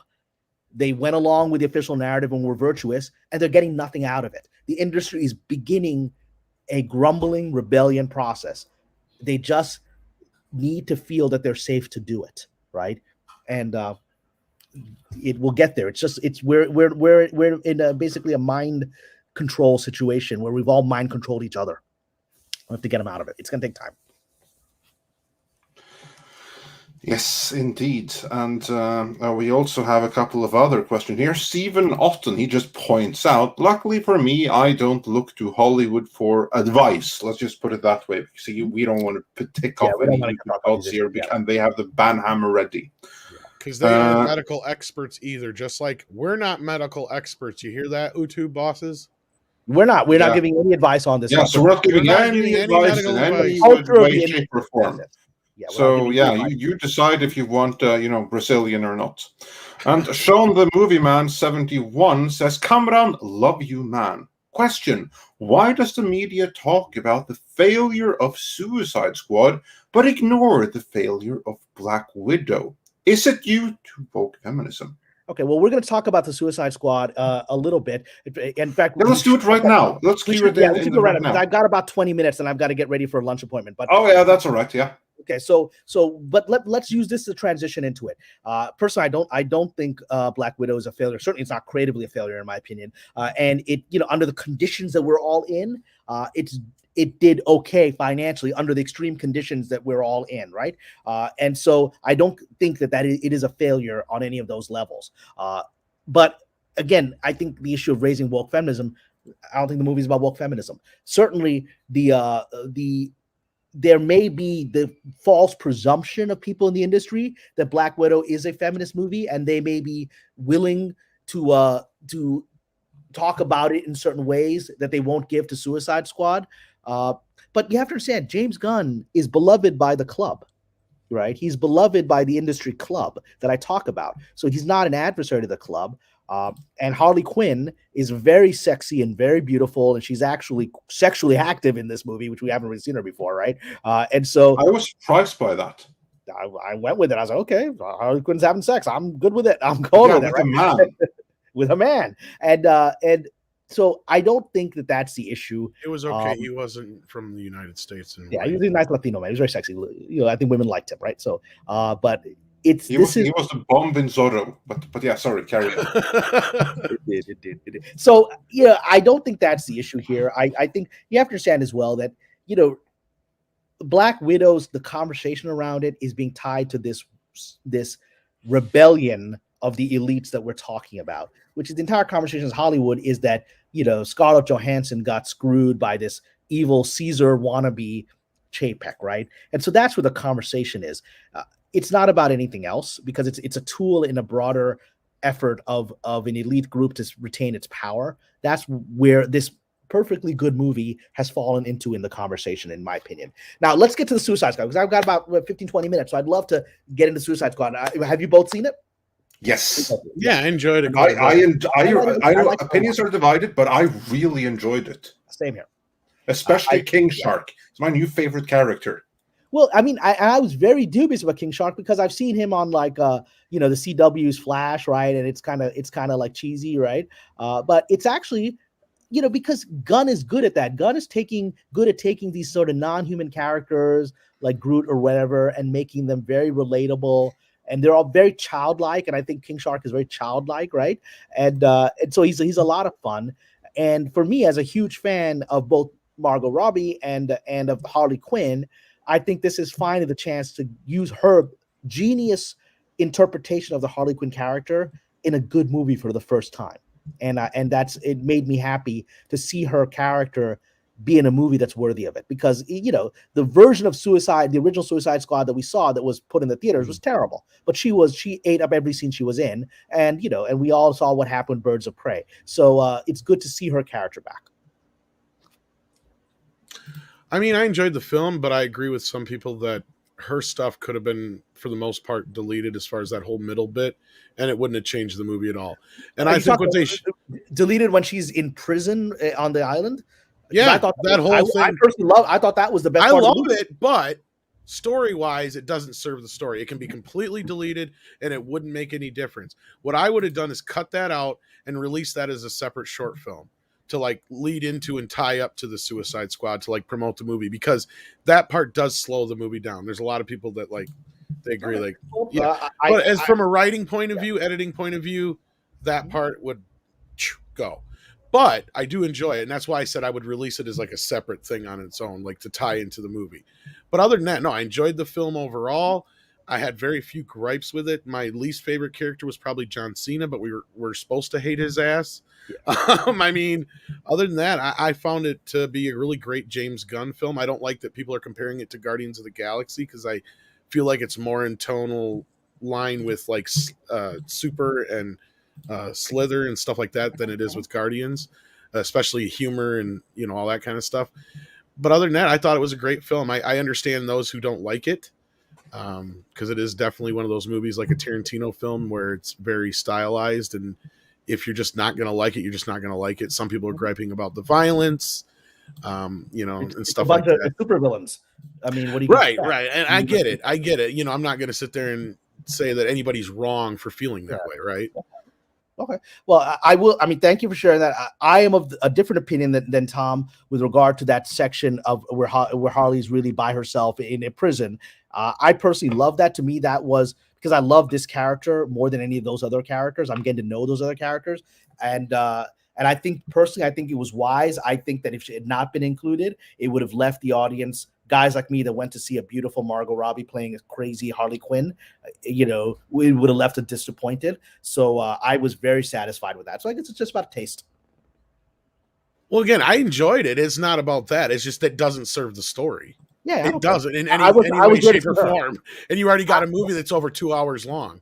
Yeah, I was. It's happening right in the middle of the movie where nothing else. The only reason I went to see the Suicide Squad was to see Margot Robbie as Harley Quinn, and so I got. Let me put it to you this way: as a fan of the film, I enjoy it as it is. Not going to bitch. But if I was sitting down and I was the editor and I was talking to the director, I'd be like, "Look, you've got a 2-hour movie, and this is happening in the middle of the movie that serves no purpose to the story. It's got to go." Every producer in Hollywood would say that, but since Gunn was able to do whatever he wanted on this movie. Yeah, it was left in. But again, I enjoy it. I just think Gunn knew that Gunn has always known that it's Harley Quinn that's going to bring in the audience. He knew it was Margot Robbie, and so I don't think any producer would have cut her out. I think they know nobody gives a damn about any other characters, and so that's just my opinion. I see someone saying I'm simping. Oh, you better believe I'm simping, Ms. Robbie. I'm simping. Let's move on. Yeah, but we're not in disagreement on liking it wise. I'm just saying. No, I understand. Yeah. I understand. From a story point of view, I'm just saying if I were a producer, my perspective would be she is the marketing angle of this. Let's give her a solid moment of her own that's going to satisfy people like Cameron, which is the majority of the audience who went to see it, in my opinion, see her, right? And finally give her, a real meaty role or moment in a good overall good movie, which hasn't happened. So that's just my prediction. So, very salient point. And before you have to leave here, we actually one question other than that also is how do you think Hollywood is going to respond to the movie underperforming, and especially in light of it being rated R? And should we worry about Venom now being PG-13? It's not about that. I mean, the official narrative of Hollywood is it's global medical events that make people not see it. That's the official narrative that Hollywood is going with. I personally think it's about, it is partly that, but I think the majority of the issue is that it was released, on streaming at the same time. So my friend who declined to go with me because he was irritated about the facial accoutrements required in theaters in Los Angeles right now. He was irritated about that. He said, "I'm just going to go watch it on TV." And he did.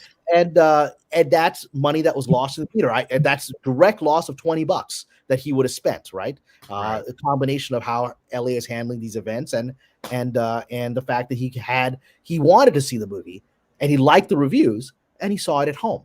And so I am very much strongly supporter of having theatrical windows, because the theatrical experience, people have become more emotionally invested in it. I saw an article that say that it's true.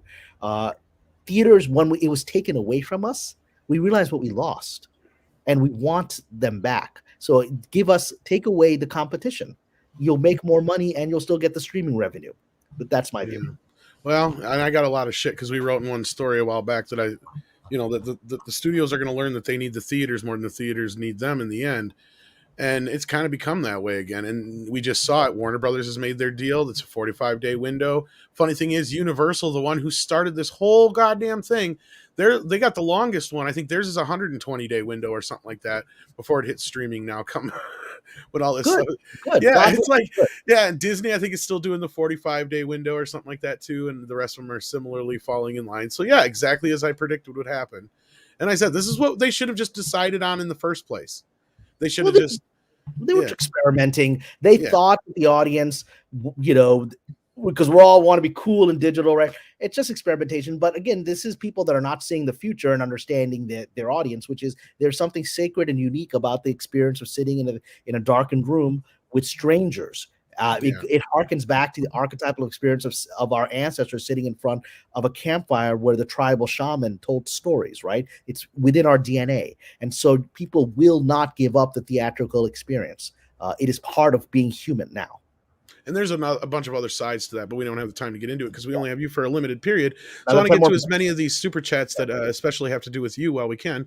Rod Thunderheart sends in some love, says, "Hail Andre, hail Tom, hail Cameron. Just a few bucks to keep your lights on. I'm going to catch Suicide Squad. I think it might have long range. Long range legs. I'm thinking the word of mouth might help its second weekend drop off. If not, I don't think Warner Brothers gives as much of a shit because they're looking at it as this is a loss leader to sell HBO Max, and they didn't have to really pay anybody else because this is one of their in-house films. This isn't one that's produced by Legendary or anything like that. I don't know if Cameron or Andre wants to expand on that at all, but yeah.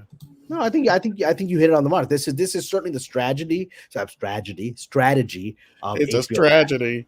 It is a bit of a strategy. It's tragedy. It absolutely is. Sacrificing the theatrical benefit for it. So I don't think HBO Max. Let's just let Discovery take over, and they're going to be smarter about all of this. We're still having the old guard running, this situation. So I think they're going to learn the hard way.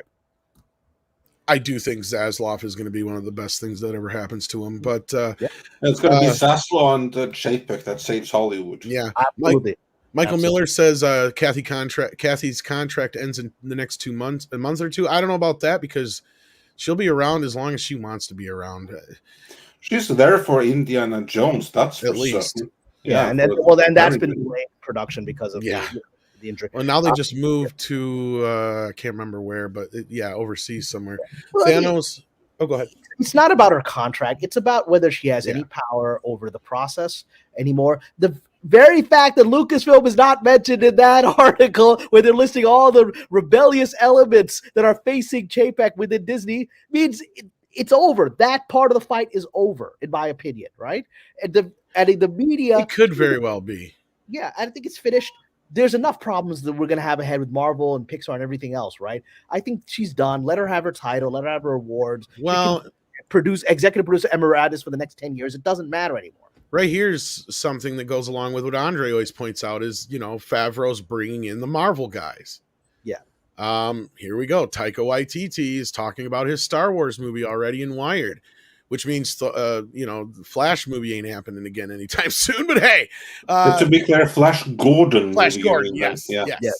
Yeah. Which I was kind of looking forward to because I'm like, if anybody could probably do it after seeing Thor Ragnarok, I'm like, I want to see a Flash Gordon movie that looks like this. I'd rather see him do Flash Gordon than Star Wars. Yes, to be honest with you, you're right. He's much better suited for Flash Gordon. But what this is telling you is what you're just saying, and that is that it seems like Star Wars is kind of getting things back in order. Sure, they lost Gina, and I don't think they could get her back even if they tried, which would be a huge win for the Favreau can. I know, but at this point, I'm not going to hold out any hope, and I have not heard anything to make me believe otherwise. Thanos 2024 says Cameron needs a Swami hat for his prognostication. I'll get my turban on, but then I'm going to be accused of using Ridline's Edge to promote Islamic propaganda. Yeah, that's all we need. But then again, we could just point out that Johnny Carson appropriated culture for how many years when he used to do his little bit.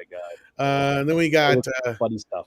Mexican Iron Man coming in says, "Hey Cameron, Assalamu alaikum. I'm not going to be able to say this. Go ahead. Assalamu Andre alaikum. can do it. Assalamu alaikum. Andre can do it. Yes. Assalamu alaikum. There, I did close enough. You got it. Walaikum salam. Peace be upon you. And upon Okay. you. That's what it means. Okay. Hail Andre and the amazing wrenches and stream peeps. Accountants can save Disney, but the integrity of creative process and value fan-oriented creators must be protected. Yeah, and Mike sent me an article I didn't have a chance to read. I told him, come on in and explain it, but he must be busy. But that was a while ago. So I don't know if you have a comment to that, but Well, I mean, but we're seeing that right now in Lucasfilm, is that we're seeing Mr. Chapek protecting and apparently advancing Mr. Favreau and Mr. Filoni, right? So because he is customer oriented and sell lunch boxes oriented, he is by definition filmmaker oriented. That's why I'm so annoyed by this presenting as the creators versus Chapek. It's actually not. It's Chapek versus the club, who is actually holding back the creators. That's what really is happening here. Yeah. Next we have you're gonna have to do this one, Andre. All right, and which is then the next one? Oh, yeah, okay. Who sends us? Who just says, "Please hit the button." Yes, sends us a diamond in the smiley that face. like, smash it, because we are at have 1,700 watching, but we only have 700 something like. Come on, like it. So yeah, hit that like for Kamran and for Bob Chapek and for Star Wars and for King Shark. So I do want to quickly respond to EA Primo. It's not a super chat, but EA Primo says, Cameron, before you go, can you give your views on Hollywood's general thoughts on Amber Heard versus Johnny Depp? Very briefly, it should be very clear that anyone who knows. Let's talk about Aqua Lady and Pirate Guy. Yeah, let's talk about those two. Yeah. So this is the situation where this is again the club versus the audience and the club versus the filmmakers, right? And so I've been a strong supporter of Johnny Depp throughout this process. And, I do believe that he's been maligned and falsely represented by, Ms. Heard for some very nefarious reasons. And yet at the same time, we're seeing Ms. Heard is continuing on Aquaman 2. So this is an example of the club presenting to the audience something it doesn't want. Without Johnny Depp, you had that sort of, that post Harry Potter franchise collapsing without him, right? And now we're beginning to see something interesting. We're beginning to see Johnny Depp is suddenly getting a wave of awards at various film festivals. In this last week, he's been invited to a bunch of film festivals, and that is a sign. Again, those film festivals are coming from. They're trying to get the broad audience interested in them, right? And so that's because these film festival organizers recognize that Depp is a beloved of the customers and of the audience. The club likes Ms. Heard for the official reason, she's not a great actress. I don't think anyone believes that. What I can say surface level is that, she was dating one of the richest men in the world, and they all want to be around money and power. And, who knows who the father of her alleged baby is, but people assume it's Mr. Musk, right? And so, so everyone wants to be around that money, and they want to keep that money happy, right? So that's where the club is, because the club is all about the elites and the wealth and the power, even if the person is hated. But broadly in the industry, people love Johnny Depp. Mostly, in my conversations with people, with filmmakers, they despise Ms. Heard. The consistent phrase I've heard now from several people who have worked with her on movies, and it's amazing they use the same phrase. The phrase that they use is, she's the most evil person I've encountered in the industry, right? And so when that phrase is coming from filmmakers, when filmmakers are saying she's the most evil person I ever worked with, and I've heard that now from multiple filmmakers, right? Okay. So again, we're having a situation where the real creatives know where the truth of the situation is, but the club has inducted her into the club and will defend her objectively because she's connected to one of the wealthiest men in the world, right? And then there's some other stuff that she likely has certain leverage over people that I'm not going to get into because it would bring legal issues for Midnight's Edge. But she likely has certain certain issues on people that makes them do what she wants, whether they like it or not. Well, and Pirate Guy did have a pretty decent success in the courts recently. So yes, and the American courts are largely, American courts Not a had, big deal, but a big enough deal that I think it's a they- start. it's actually. I've been following the American court case, and the judges have consistently shot down Ms.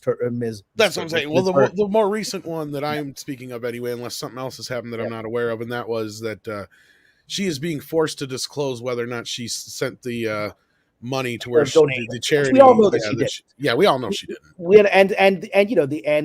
And that will come out, and that will be embarrassing. And that was one of the many dumb excuses that the UK court used to say, well, they literally, the UK judge, I'm going to believe everything she says because she's such a kind and generous woman, right? Because she gave all her money up. And they said, so I'm just going to take everything she says. I'm going to ignore the police, all other evidence, I'm going to ignore everyone else's testimony and just believe her. And I'm going to ignore her tapes saying that she abused the man because she wasn't under oath on those tapes. But she's under oath here, and she said, I didn't hurt him. And so, I mean, it was a travesty of justice by any standards I've ever seen. And again, I think it was because of various power connections. The UK government wanted to keep certain wealthy people happy. And so they threw out justice in order to keep them happy. It's the club, right? But we'll see how it plays out. I personally believe that the judges in the American case so far have been very fair and impartial and have shown no patience for her legal team's games. I think that, God willing, Mr. Depp will be exonerated in the American case over the course of the next year. I don't think he's going to settle it out. He needs to exonerate his name. He has no choice but to fight it all the way to the end. And I think he will, and God willing, he will win. And that's the other example of the fall apart of the club, which thinks it can control the narrative. And this whole thing where she's in Aquaman 2, despite the mass outcry of the populace, despite over 1.5 million people signing a petition having her removed. That's 1.5 million customers. That's the law. That's a loss of $20 a piece. Well, that's a loss of, we're talking about well over 25 million, $30 million right there at the very least. And they're going to tell friends. I personally think Aquaman 2, if she is in the final cut, will fail. It will fail. I heard a rumor they killed her. I mean, true, but that might satisfy some people, but I think many people, if she's just even in there for a shot, are not going to watch it. And unfortunately, the producer has come out and said, I don't care what the fans think. I don't. Yeah. And so he's backed because he's part of the club. And even Snyder backed her. But anyhow. But again, it's the club. It's the club. I want to grab as many of these super chats for you as we can. Yeah, because I got to take off in a couple of minutes. I got to. Yeah, you do. Willie Woodward, our good friend, says, so glad to have Cameron on Midnight's Edge in the morning. I can vouch that this guy knows his stuff. Question for Cameron: if this is the Elite's endgame, what happens next? I mean, I think, Willie, I've been talking about all of that. I mean, we're going through a transformational moment in Hollywood, and I think the United States and the world, where we're going to see a real populist rising. That's actually not going to be from politicians claiming to be populist or leaders claiming to be populist. It's coming from the people itself, where I think the simple survival of our civilization, not just our movies, is going to be about restructuring society to cater to the common person in order for the whole system to survive, and so we don't all drown. In Hollywood, the club doesn't realize that we're all about to drown, and smart people like Chapek do realize that, and so they're going to fight them every step of the way. But I think just practical economic reality of the survival of an industry and ultimately of our civilization will force restructuring of Hollywood and of politics. That's where we're going. Yeah. And then Mihan posted a Dreamcast for one of your books, they say, and hashtag CamFam. I'm assuming it's on like Twitter or something like that, but Cameron's no longer on Twitter. So well, I hope you'll post it in the chat, even if when I'm gone. I'm sure Andre and Tom will send it to me. Yeah, if not, tag me in it or DM it to me on like Twitter or something like that, and then I can get it to Cameron. No problem. I'd be delighted to see it. I'd love to see Absolutely. I have my own ideal cast, but I'd love to see yours. So yeah, that'd be awesome. And then moving on, and then we're just grabbing the ones right now that have to do with Cameron. We're going to get back to the other ones, guys. So if anybody thinks we're skipping their super chat, please don't think that. We're getting to the ones that have to do with Cameron as soon as possible because he has to leave. Sean the Movie Man says, Cameron, I love you, man. Question: why does the media talk about the failure of Suicide Squad but ignore the failure of Black Widow? We have to have that one. Sorry to have that one. Thanos did say, though, would you drink beer made from honey? Yeah, that's mead. That's literal, actual mead. Yeah, well, Mead. if there's no alcohol for me, I drink anything without alcohol. That's just That's I don't also a take alcohol. 13th Warrior reference. Well, I think it's pretty strong. Yes, alcohol, that's right. actually. That is a 13th. And somebody was asking on the thing is I need to be on Instagram. I am on Instagram. Okay, Cameron yeah. So if you can get a 72. hold of him on Instagram, if not, go ahead, Mihan, and send it to him on Instagram. If you want to do it direct, that is also another way to do it. Let me double check here, making sure. Sukiyami has one for you. Yeah. Sends in $5. Says, Mr. Pasha, as someone interested in creating an entertaining graphic novel for people, but cannot draw worth a damn, where should I start? Well, first thing is you have to have a script for it. I mean, I have written, or I am writing a graphic novel based on a vampire script that I have, right?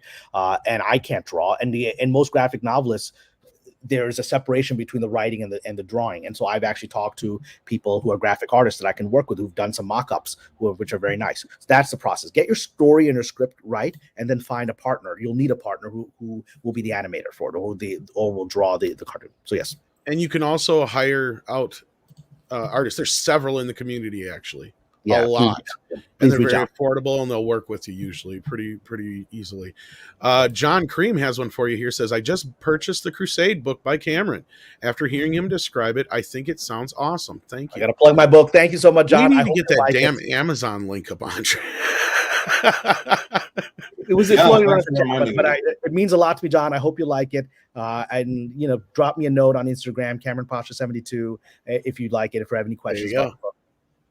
Cameron Pasha 72 on Instagram, folks. And we got one more for you here. All right, good. From I got to Rod Thunderheart. Says, Hey. Hail Midnight's Edge and hail Cameron. Cameron, your thoughts on Disney possibly buying the WWE? I can't see it happening. I don't think they have enough money. I don't think it would certainly, if they could. WWE is a very profitable thing. I actually had developed an idea for a horror movie. They're trying to do all kinds of stuff outside of wrestling or whatever. And so I actually spoke to them just a few weeks ago about a horror movie that they wanted to develop. So I think it's a very profitable company. It's very customer oriented, and there's some very smart people there that I talk to that are looking way beyond where this company could go and utilizing its customer base. If Disney could afford it, it would make sense to do it. But I agree that where's the money going to come from? Is it another debt investment? And they'll have to figure it out. Right now, I think Chapek's all about survival. And is he going to bring on another fiefdom that he has to control?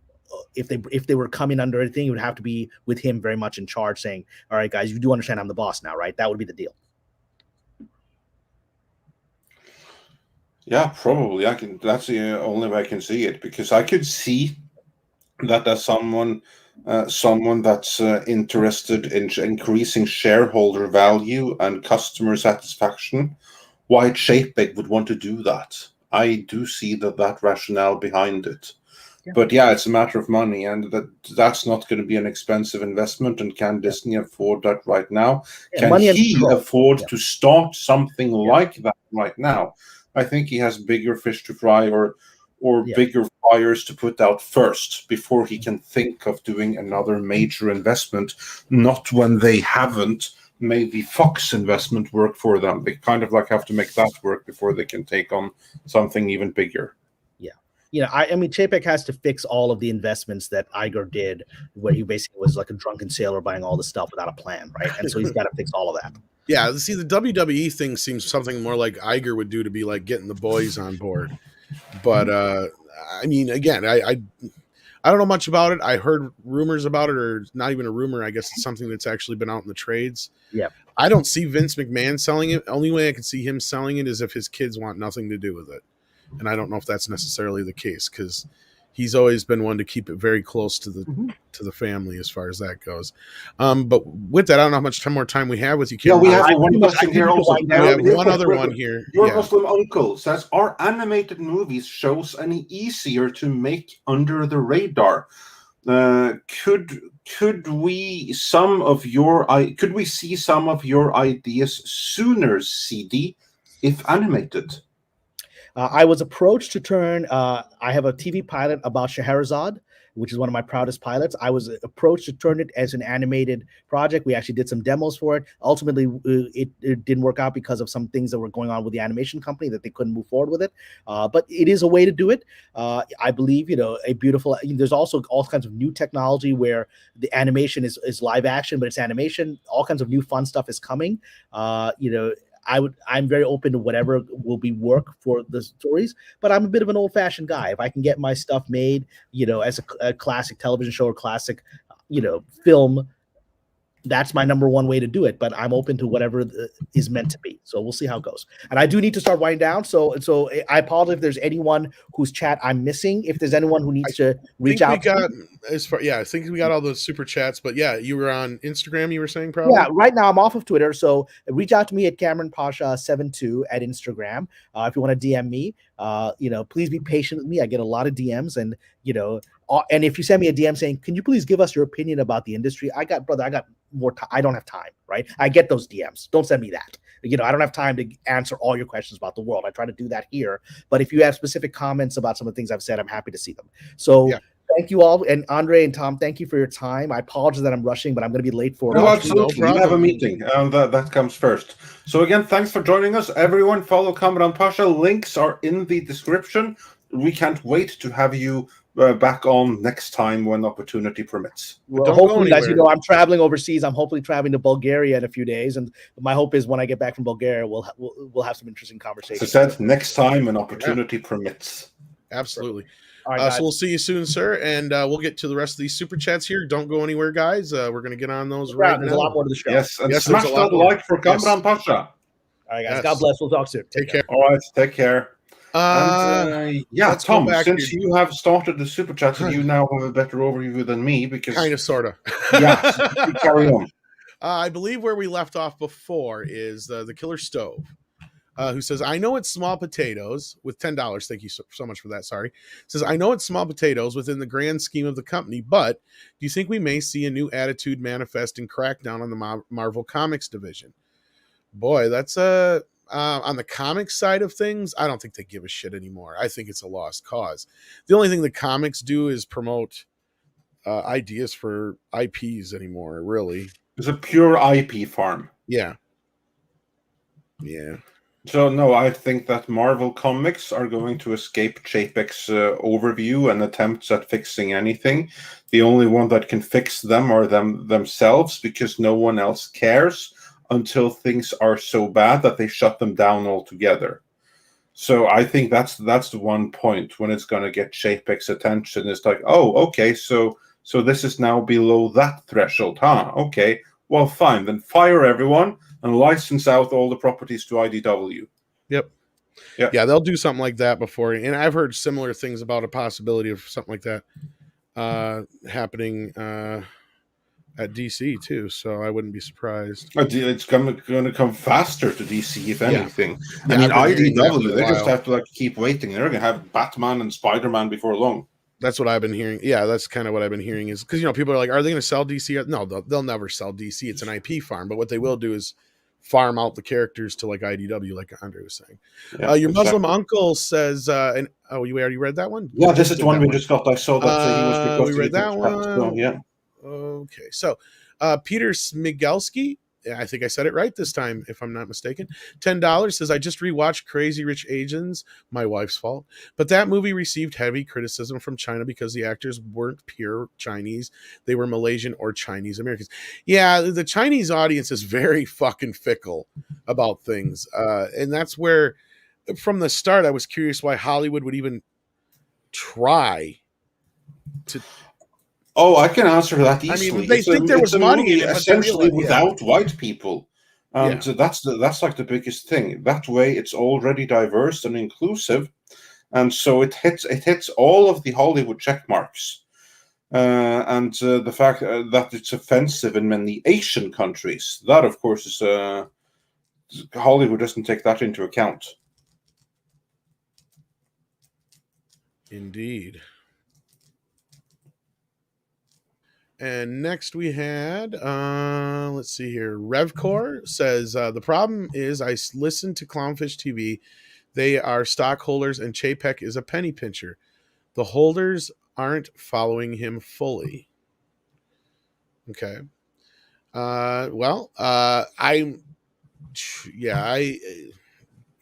Here's the thing. He doesn't have to be followed by every little shareholder there is. This is the thing that Kamran mentioned earlier. He doesn't have to have every single shareholder. I mean, in Disney, there are so many shareholders, and in terms of pure volume, most of them are small shareholders. The big ones, the ones that really matter, the one that has to be won over, because they are the one that ultimately decides. That's like the one guy that runs so and so many various pension investment firms and stuff like that are invested, or has $1 billion or two himself or whatever. Those are the guys that Chapek has to win over and take out to dinner and have them convinced to be on his side, the ones that actually make up the majority of the shareholders. When Small Screen says that Chapek has the support of the shareholders, those are by implication the shareholders that they're referring to. They're not referring to those that love the parks and have a few Disney shares, and are really annoyed with Chapek for what he did to the parks when he was running that. That's not who they refer to when talking about the shareholders. When referring to the shareholders that have the Chapek's back, is the ones that really truly matter, the majority shareholders. Yeah, the main big shareholders only care about making money, so they don't care about what is done to make said money. If it means he did something to the park, well, oh well. That's why they see it. Mike Beats Dicks. Mike Beats Dicks. I can't fucking say that, but you can for some reason. Said, "Let it implode. Hopefully the Phoenix rises." Yeah, I mean, there's gonna have to be some shakeup in Hollywood. Just please don't do another Phoenix Rising movie, because they failed twice already.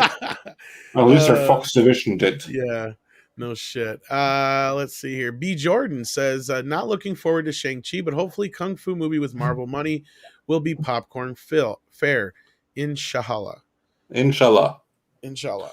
That means if God gets his way, or right. Yeah.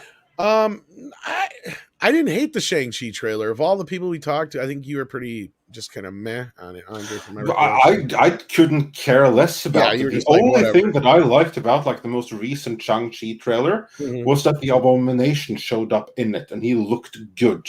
So I cared about that. Beyond that, I didn't care about one thing in any of the two trailers put out so far. I couldn't care about the movie. I mean, I will watch it, but I mean, the only thing that I gravitated towards... I'll watch it, but I'll watch it from home, and I'll probably be on my mobile half the time. What I'm getting at, though, is Twitter while watching it. I like stuff like editorial in between. Right. But I was just saying, I like old Bruce Lee and Jackie Chan movies and stuff, so I got that out of it. But I'm not expecting much either. So if I enjoy it, it's just because it's on that superficial level of it's a kung fu movie, that's about the most I expect to get out of it. So the worst thing it could do is just be boring at this point. Maybe I'll just fast forward to the Abomination, but I don't really care about the rest. Well, we'll see. That comes out in what, a month and a half, something like that? I don't know. It's not that far off. Certainly not coming out in China then. They got their pass for something the other day. I can't remember which one it was, but there was a Pixar movie that just come out there this week too. So Disney is starting to release movies in China again. Moldovan Aline sends in 25. Is that Celtic RON? That's that's Romanian money. Romanian, okay. Yes, because he's actually from Romania. Awesome. Could someone check box office in China right now? Market is there, except latest Hollywood movie. China makes a point right now from my POV. Okay. Could someone check the box office in China right now? Market is there, except latest Hollywood movie. The market is in China, but the problem is with China is that the Chinese are the ones that decide which movies are allowed to be there. And the Chinese box office is doing really, really good. It absolutely, or all things considered. But American studios, certainly Disney, aren't prospering from it because the CCP are the ones that decide which movies are to be released. Mm-hmm.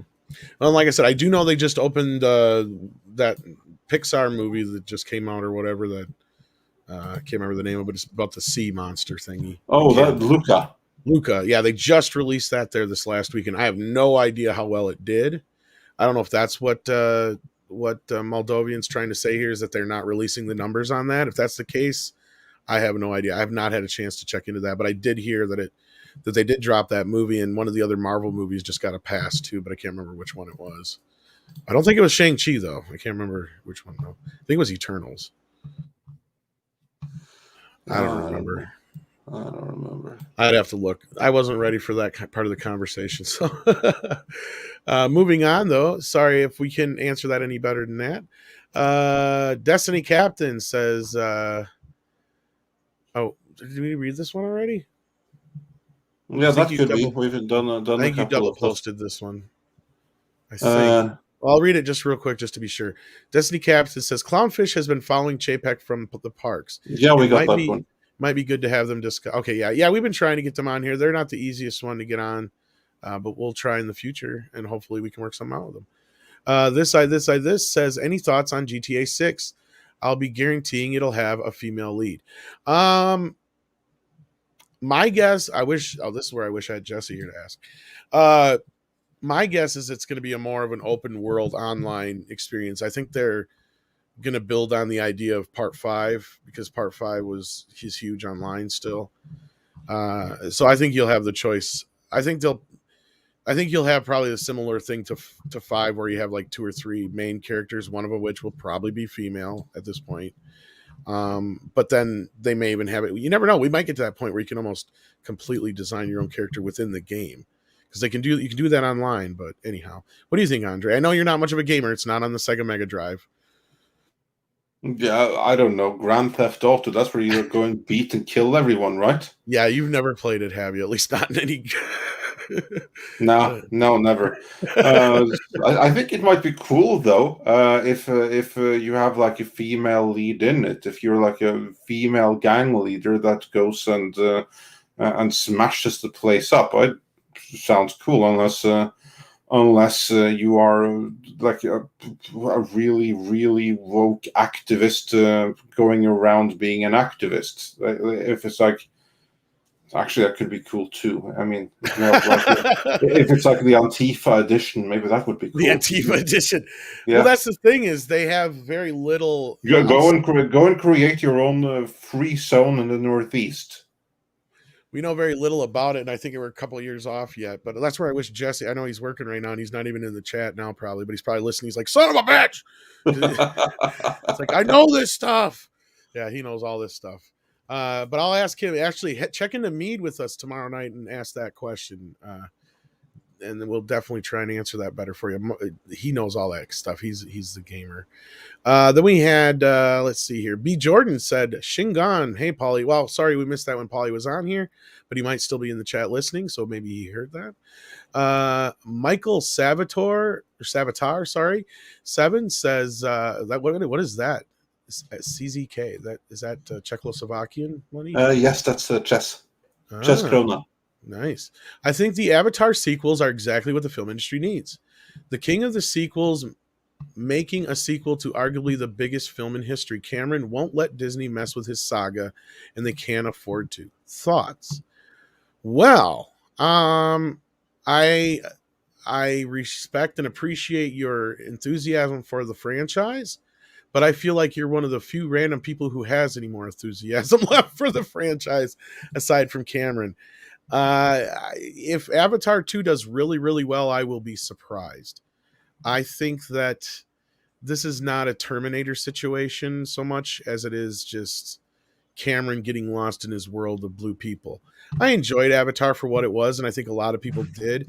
But unless he comes up with some huge gimmick to sell this movie, I just don't know if there's any interest in it. The movie's going to be like an underwater movie. Yes. So it has to really blow people away, the same that the original Avatar did, like now close to a decade and a half ago. It has to be an event movie like that. It has to do it again. And here's like the thing: you should never underestimate someone like James Cameron. No, I'm not trying to. But I'm not saying like you in particular. However, there's like a thing that at some point you reach an age where, and this is a horrible thing, but I know, at but I know some what you're point you getting reach at. like an age where you can't repeat your earlier success anymore. A great example is Michael Jackson. James Cameron, if he could pull this off. I could be wrong, but look at Michael Jackson. He could, absolutely. I would be very Michael happy for him if Jackson he could did. do no wrong for like 20 fucking years music wise. Like every goddamn thing he did, just boom, number one, gold, platinum, whatever. You know, all the way from Off the Wall up through history was just nothing but fucking solid hits. And then after that, he did nothing but struggle. But why I think they're similar is Cameron and Jackson took a lot of years between each of their projects, right? And I feel like you're right, Andre. I think we've reached a point where sooner or later, Cameron's going to get where the world has passed him by, and he's still too far back. Does that make sense? And that's kind of what happened to Michael. And that's exactly what I think too. I think that he has been now so in his own world, developing this new tech for Avatar. He's been living the world of Avatar for more than a decade. Like he's been living in Avatar the past 20 years, to be honest. Yeah, 20 years. And now. he is so completely enthralled with that world of his making, and so was the world around him when the first Avatar came out in 2009. But let's be honest here. It was the technical innovation. It was the immersion in 3D that did it. And everyone's used to that now. So it has to be an even bigger leap than it was then. Now, next time, and I don't know in order to repeat it, I don't know that this movie's going to I know what his plan is. I just don't know if it's going to be implicated correctly. You know what I mean? Like, implemented correctly. Implemented. I'm sorry. Thank you. That's what I meant. Because what he wants to do is glass-free 3D. And I don't think the theaters are going to bust out the cash for that like they did for Avatar. They might. Why the hell would they when everyone is going to be home streaming anyway? Exactly. That's the other problem is you have a situation where the theaters are not in a situation where they were then to be able to implement this kind of a thing that they did then, because that was the movie that brought 3D to the cinemas. Like before that, there was a handful of cinemas that could handle 3D, and most of them were IMAX other than that. So when Avatar came out, that's when a lot of these theaters switched over to the digital 3D. Yeah, and also to all digital. And we have a video coming about that, and that apparently was a huge loss to us all. I'm actually talking to a projectionist that has some experience in that to do a proper video on that at some point. So yeah, that was a great long-term financial saver for the industry, but a huge investment there and then. Yeah, and not only that, in a way, it's been detrimental overall to a lot of things. Hell yeah. To me, it's kind of, I enjoy the theatrical experience still, don't get me wrong, but there's a big part of it that since it went digital, it's not the same. Yeah, it isn't. It literally isn't. It literally is not the same. No. And like this guy I'm speaking with, he did like a comparison, watching the same movie recently, digital versus on film, and the difference apparently was shocking and mortifying in how there's a huge difference. We're getting. Not to get down some rabbit hole, I will try and keep this very, very short. But you cannot compare, first of all, you have to have a very, very, very good, high quality, like 8K projector to be able to even get remotely close to what a 35 millimeter projection looks like. Let's not even talk about 70 millimeter. Like, we're not even going to get to that, because you'd have to have one of the best projectors out there. And now every single fucking theater you go to see a movie in, they're projecting that shit at 1080p, and it's turned down. They turn down the lens so they can save on electricity. So that's why you can't see shit half the time, and it doesn't look the same. Yeah, of course, you're sitting in the cinema with sunglasses. And then then add in the 3D part. So then the studios have learned that they've cranked up the brightness on the 3D versions because they know the theaters are cranking down it's this whole like Mickey Mouse way of trying to fucking deal with each other, and chances are it's going to do nothing but screw up your experience. And I think that's why people don't like 3D movies, is because they fucked it up. And I have a great experience at home where I can calibrate it to where it looks right. I love watching a good immersive 3D film. But in the theater, they have made it so mucky looking because of the way they do shit. Let me put it to you this way. I went to see Batman v Superman in 3D. They told us the 3D wasn't working and gave us free tickets after the movie. I didn't even notice. Because the movie was so dark on top of everything else being so dark that I didn't even notice it wasn't working correctly. And that says a lot for me because I noticed shit right away. Because every time I've gone to see a 3D movie, they fuck it up somehow, some way. But anyhow, moving on. Like Daniel, yes, I love my 3D TV as well. And they do some great 3D projectors out there. But that's the thing, is the theaters have to learn some way, shape, or form to get their shit together and quit with these tactics and just try to give the best presentation overall. And the studios have got to get behind it, or they're just going to sit there and flounder. And this Avatar is a good place to try and start, but I just think it's going to be it. I really don't. And I know you can't get those TVs anymore, Dr. Coffin Nails. I'm sorry. That's the biggest travesty, is why they didn't just integrate passive 3D into 4K TVs. It's cheap. They did that with some early 4K TVs, but those 4K TVs don't have HDR. Yeah, I know. So if you look, you can find a 4K TV with 3D, but you can't find a 4K TV with 3D and HDR. Well, not only that, why didn't they integrate the two? Because 3D with 4K would look so much better anyway. Anyway. Yeah. Anyway, moving on. That, please, because I'll go down that avenue too long. But I don't think. I mean, Avatar 2, if it's a hit, it will surprise me. I don't think it's going to be a flop by any means. I just don't think it's going to nearly hit the heights of the original by far. It's not going to pull a Terminator 2. Terminator and Terminator 2 were a fluke of nature. Like, the first Terminator didn't even make that much money in the box office. Did okay. But what helped Terminator was cable and video. And video built a demand for that sequel that when that movie came out, they had no clue it was going to be that big. Like, everybody said that Cameron was nuts. Every time Cameron makes a movie, they say he's nuts. So, again, Andre's right. We could be wrong by saying this. We're going to be eating our words again, probably just like everybody else, because everybody has said the same thing since Terminator 2 is, you're nuts. You're spending way too much money on a movie that nobody's going to go see, because there was no guarantee that everybody was going to go see a $200 million Terminator film. And back then, I mean, actually, I think he spent, what, 150? I think it was, but with inflation, it's probably more like 250 now. It was the most expensive movie ever made when it came out. It was at the time, yes. At the time, yes. I can't remember exactly what he spent on it, but it was an ungodly amount for that time period. But it made its money back, barely. Yeah. See, that's the thing, is Cameron hasn't made a lot of money off his movies either, because he always signs off a bunch of rights to get them done. And that's the thing. He only has certain rights to certain films anymore. But anyhow, that's why he doesn't give a shit about Terminator.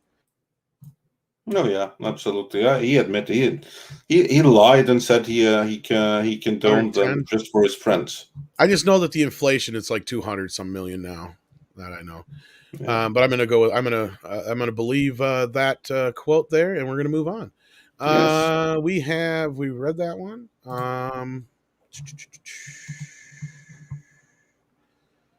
Read that one. Stephen Otten says, luckily for me, I don't look to Hollywood. Oh, we got that one already. That one's for Cameron. I think we got most of these already. No, there's a few further down. I know there's a couple we didn't, but I'm stuck in a bunch I think we already got. Oh, okay.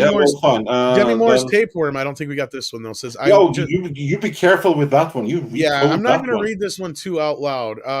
No, don't. Demi Moore's Tapeworm. I'm just going to say this to your comment. I'm not even going to read it. And I'm surprised it even went through. It probably got booted after the fact. Probably, like I copied it, so we have the copy of it here. How should we respond to this? Well, let me have a look at it. Let's see. It's about Mr. Ouchie cared more about the border and and the double standard. So if you know the people who are all about, like, Brazilian waxing, right? But they had no problem going to like this huge birthday party with 600 people. That party, right? All we're going to say about it is that we are not medical doctors. We cannot say anything on this topic, and we move on from there. I think that's the best way we can handle that. Yeah. Sorry about that. We appreciate the super chat, but yeah, there's just certain areas that are the YouTube monsters like to come after you if you start talking about them, especially if you're not a doctor.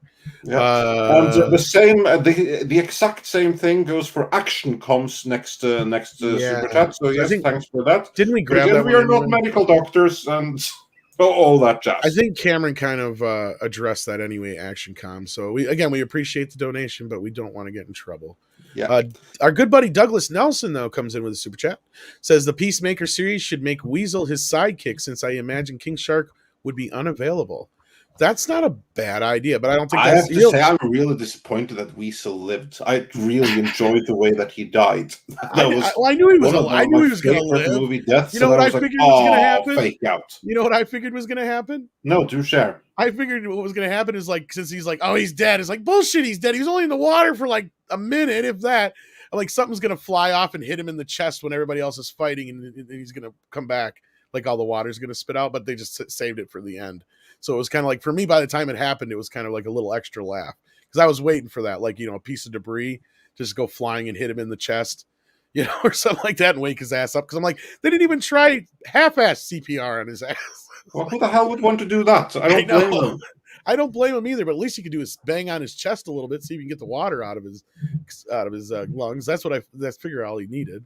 I think they probably figured like, oh well, good riddance to that guy, and let's not let's touch him with a stick maybe. But they had bigger concerns there and then.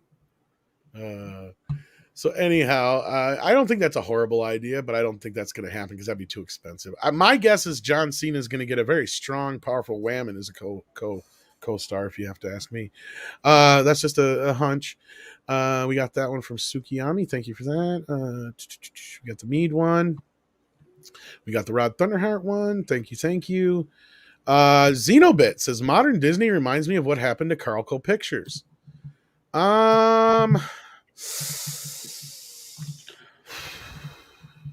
I don't see how. Yeah, I'm not quite sure on that.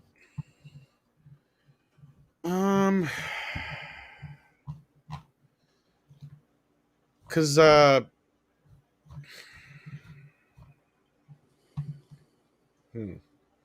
mean, I guess if you want to look at it as Disney's thing is like family-oriented movies, Carlco's thing was more of action-oriented stuff, selling stuff like with Stallone and Schwarzenegger and Van Damme. I don't know.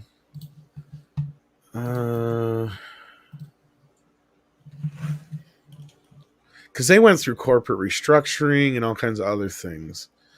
And they were spending a bunch of money on, like, Cutthroat Island is what killed them. Oh, yeah, for sure. And I don't think that Disney has any one movie that's going to do anything like that. I mean, if you consider Cutthroat Island like maybe one of their franchises, even one of their franchises isn't going to drag the entire company down. Yeah, no. So no, it's like I don't see like any comparison there. The difference between because Studio Canal was a studio that was a small company that got a little too big for its britches too fast, and then they went kind of like Golan and Globus, where they just kind of got too big too fast and then tried spending way too much money and not getting enough return. I mean, I guess in that respect, maybe there's a loose connection there. Disney spending all this money pre-pandemic leading up to buying Fox, that I guess, but it's on a much grander scale, and Disney's not a company that is in the same position like them to fail. Like, there's tons of things that Disney could do before they'd ever fail, right? There's tons of moves. So there are tons of, like, too many people that are earning too much money that it's going to be allowed to fail that same way. I don't see the comparison. Sorry. Okay, we're getting some people saying we're missing super chats, which may be possible. Can you get back into the? See, here's the thing, guys. The YouTube thing has been fucked up for like the last 2 or 3 days, so we're trying to grab as many as we can here when they come on. Andre and I have been both grabbing them as they fly by.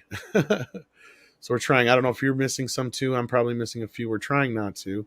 We may have to do a super chat. Well, here's what we do. We're going to run through the ones we have, and then those that feel that we are missing some, we'll deal with that after we've gone through the ones we do have. Yeah, and also you guys got to remember a lot of these might be out of order, because Andre and I are throwing them in the private chat as they're coming up when we grab them. So we've got lots of doubles. We got things that are probably out of whack, so you may not hear it in the exact order it was sent in. Plus, we jumped ahead to any of them that had to do with Cameron, so that's another reason. Yeah, exactly. So I do feel we got most of the super chats, but we may have missed one or two. But again, it's YouTube that's messed up here because we can't go in to our studio where we usually could get all the super chats. They don't work anymore, so we just have to copy them fucking as with they the come studio. out. That's why they're fucking with the studio. Yesterday, Midnight's Edge After Dark didn't have any videos at all. So go figure on that one. Everything's fucked up. I heard Az had the same problem the day before that. But we'll do our best here. And when we get to the end here of what we got, let us know if you think we missed yours, and we'll try and do our best to see what we can do here. And if we have to, maybe we'll have to do a square up tomorrow or whenever the damn thing. Okay, I don't know how, because we're not going to get to them. So that basically, if we miss anything, well, they're always there. You can go back to get them after the fact. It depends on how they have it set up now, though. Yeah, well, it's how. Well, that's the question. But anyway, we'll move on with the ones we have, and then we see after that. Yeah, I apologize, guys, for this. This is not ideal, and we can't do anything about it. But Xenobit sends in another super chat, though. Says, we have a sports team called the Minnesota Vikings. Are you offended that we are appropriating your culture since they aren't really Nordic? That's not in the slightest. Go for it. I'm offended that they apparently suck. I'm offended by them. I mean, if you're going to call yourself the Minnesota Vikings, you have something to. They're not the worst team in the world. I mean, what a ringing endorsement! They're not the worst team. Oh yeah, well, the hats up to you then for not being the worst. Let me put it to you this way: they're just unlucky to be in the same division as the Packers and shit. That's all. No, I'm just kidding. Well, do better then. Yeah. I mean, what are you paying you for? Anyway, I don't want to get into fucking sports. Although we keep getting asked about a sports channel. So yeah, no, I'm not offended that they're called the Minnesota Vikings. I'm offended that they're not the worst, as if that was a good thing. I know. Moldovan Alin comes in again with another super chat. Says, wanted to bring in discussion that the highest grossing movies are local products first at 800 million. China makes a point. They shift the most money after the U.S. Well, of course they're gonna. If you mean that they're gonna highlight their stuff above American stuff, well, yeah, because it's imported, and they don't like that kind of stuff. Andre, you go ahead and grab this because I'm not real good with this politicky kind of stuff to dance around. Yeah, wait 1 second. Which one was this again? Stuff. Because I was looking for the next one. Sorry, it was from Moldova. Wanted to bring in yeah. highest grossing movies. Okay, the question was, wanted to bring in discussion that highest grossing movies are local products first at 800 million. China makes a point. They shift the most money after the US. Yes, this is true. Like for the past decade, China has been the second biggest box office nation in the world, and now they are arguably the biggest. Because if you look at the movies that do well in China and the movies that do well in the US, they now bring in more money in China than they do in the US. However, here's the thing. You can get deceived from just looking at the number, because that gross number, that huge amount, that goes to China. That goes to the CCP, and a tiny little fraction of it goes back to the Hollywood studio. You always have to work with the CCP one way or the other, which means that they get the bigger cut. So a Hollywood studio, if they really play ball and they do all kinds of investments and stuff like that, they'll be lucky to take back 25% of that total box office. Now, of course, 25% of 800 million, that's not bad money, but it's not the same kind of money that you would think just looking at the gross number, which is why we're kind of like seeing Hollywood break away from China a little bit now. In terms of which single market is the single most profitable for Hollywood, it is still the domestic North American market. With Europe, I believe, a good number too, in terms of how much actual value they reap from it. And with the rest of the world coming in at like a third. I think I'm not an expert in that. But the Chinese money, what the studios actually earn, is significantly less than the movie total brings in. And is that going to cause a shift and a rift? Absolutely. So we'll see how that's going to work out. If I understood the question correctly. Yeah, I mean, I can't really add much to it outside of I just feel like there's a shift in the U.S. side of things because they're realizing they're not seeing any money. That's really all I can add to that. Yeah, and also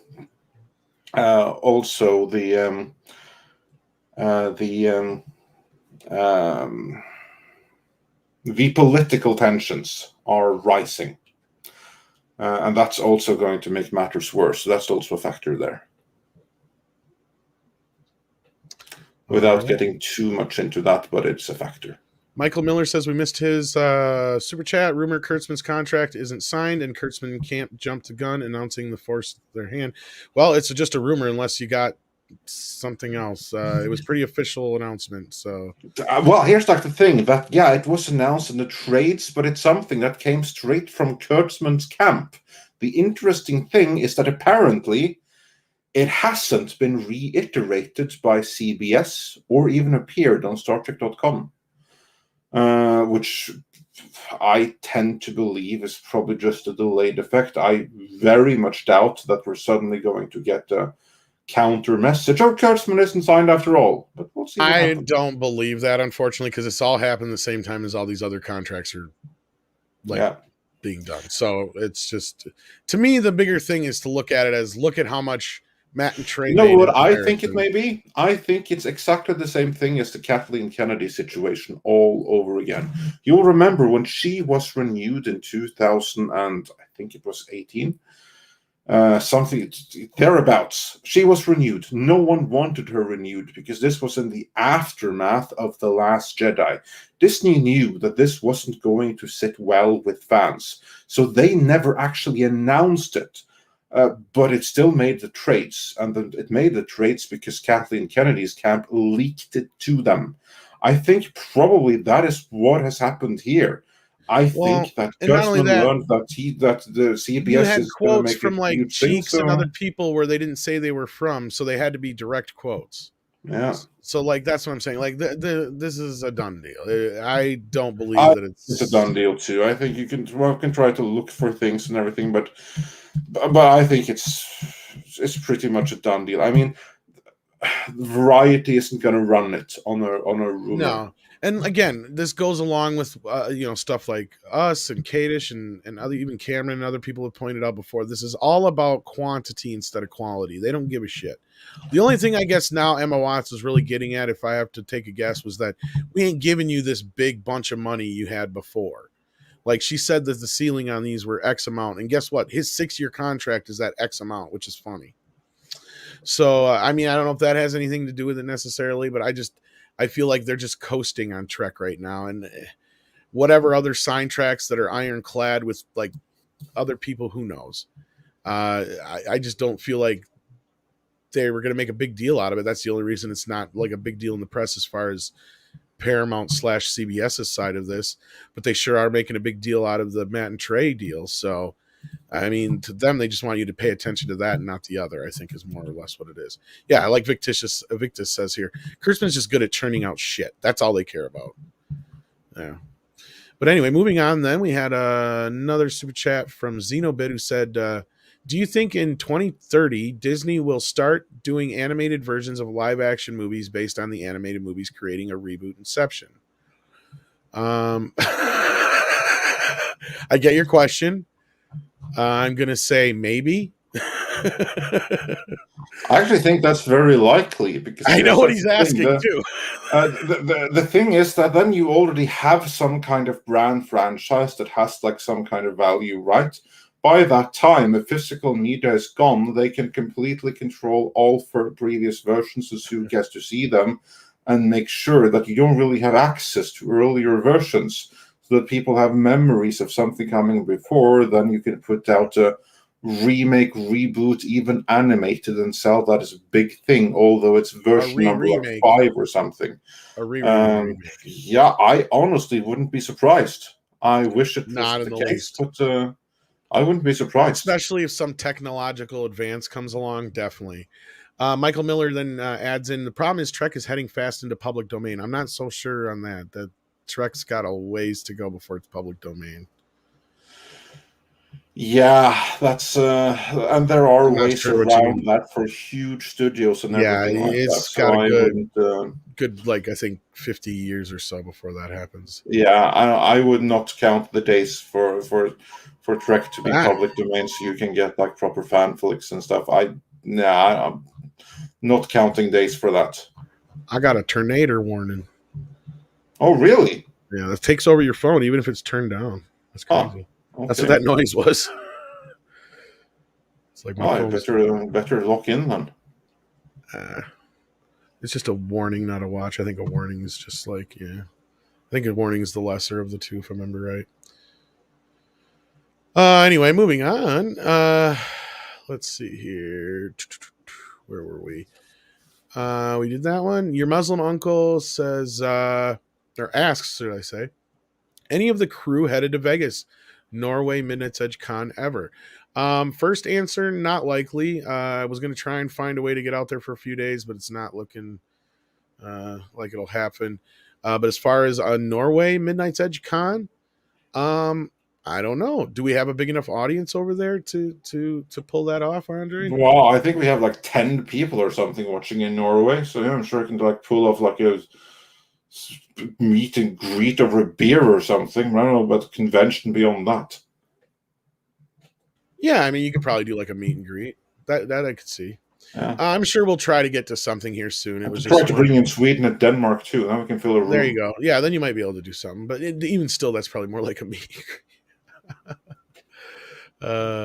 Tornadoes like this. Tornadoes are very localized events. The odds are in Tom's favor. I'm actually in a pretty decent spot, and I got a basement, so if worst comes to worst. It was funny, that Simpsons episode where it took Flanders' house but left everyone else. Oh yeah. Okay, a warning is worse than a watch. Oh, okay. All right.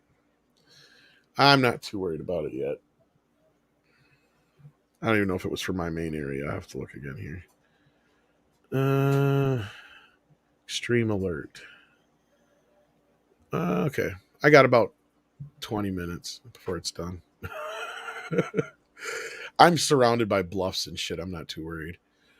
So. Well, remember the boy who cried wolf. So just if you all of a sudden hear a big train come through and I'm gone, then you know what happened.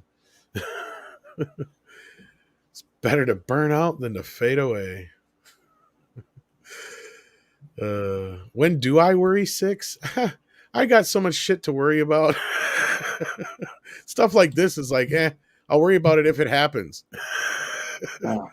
Yeah, until then we have a video that we have to get out tomorrow. Exactly. Like, I got other shit to worry about.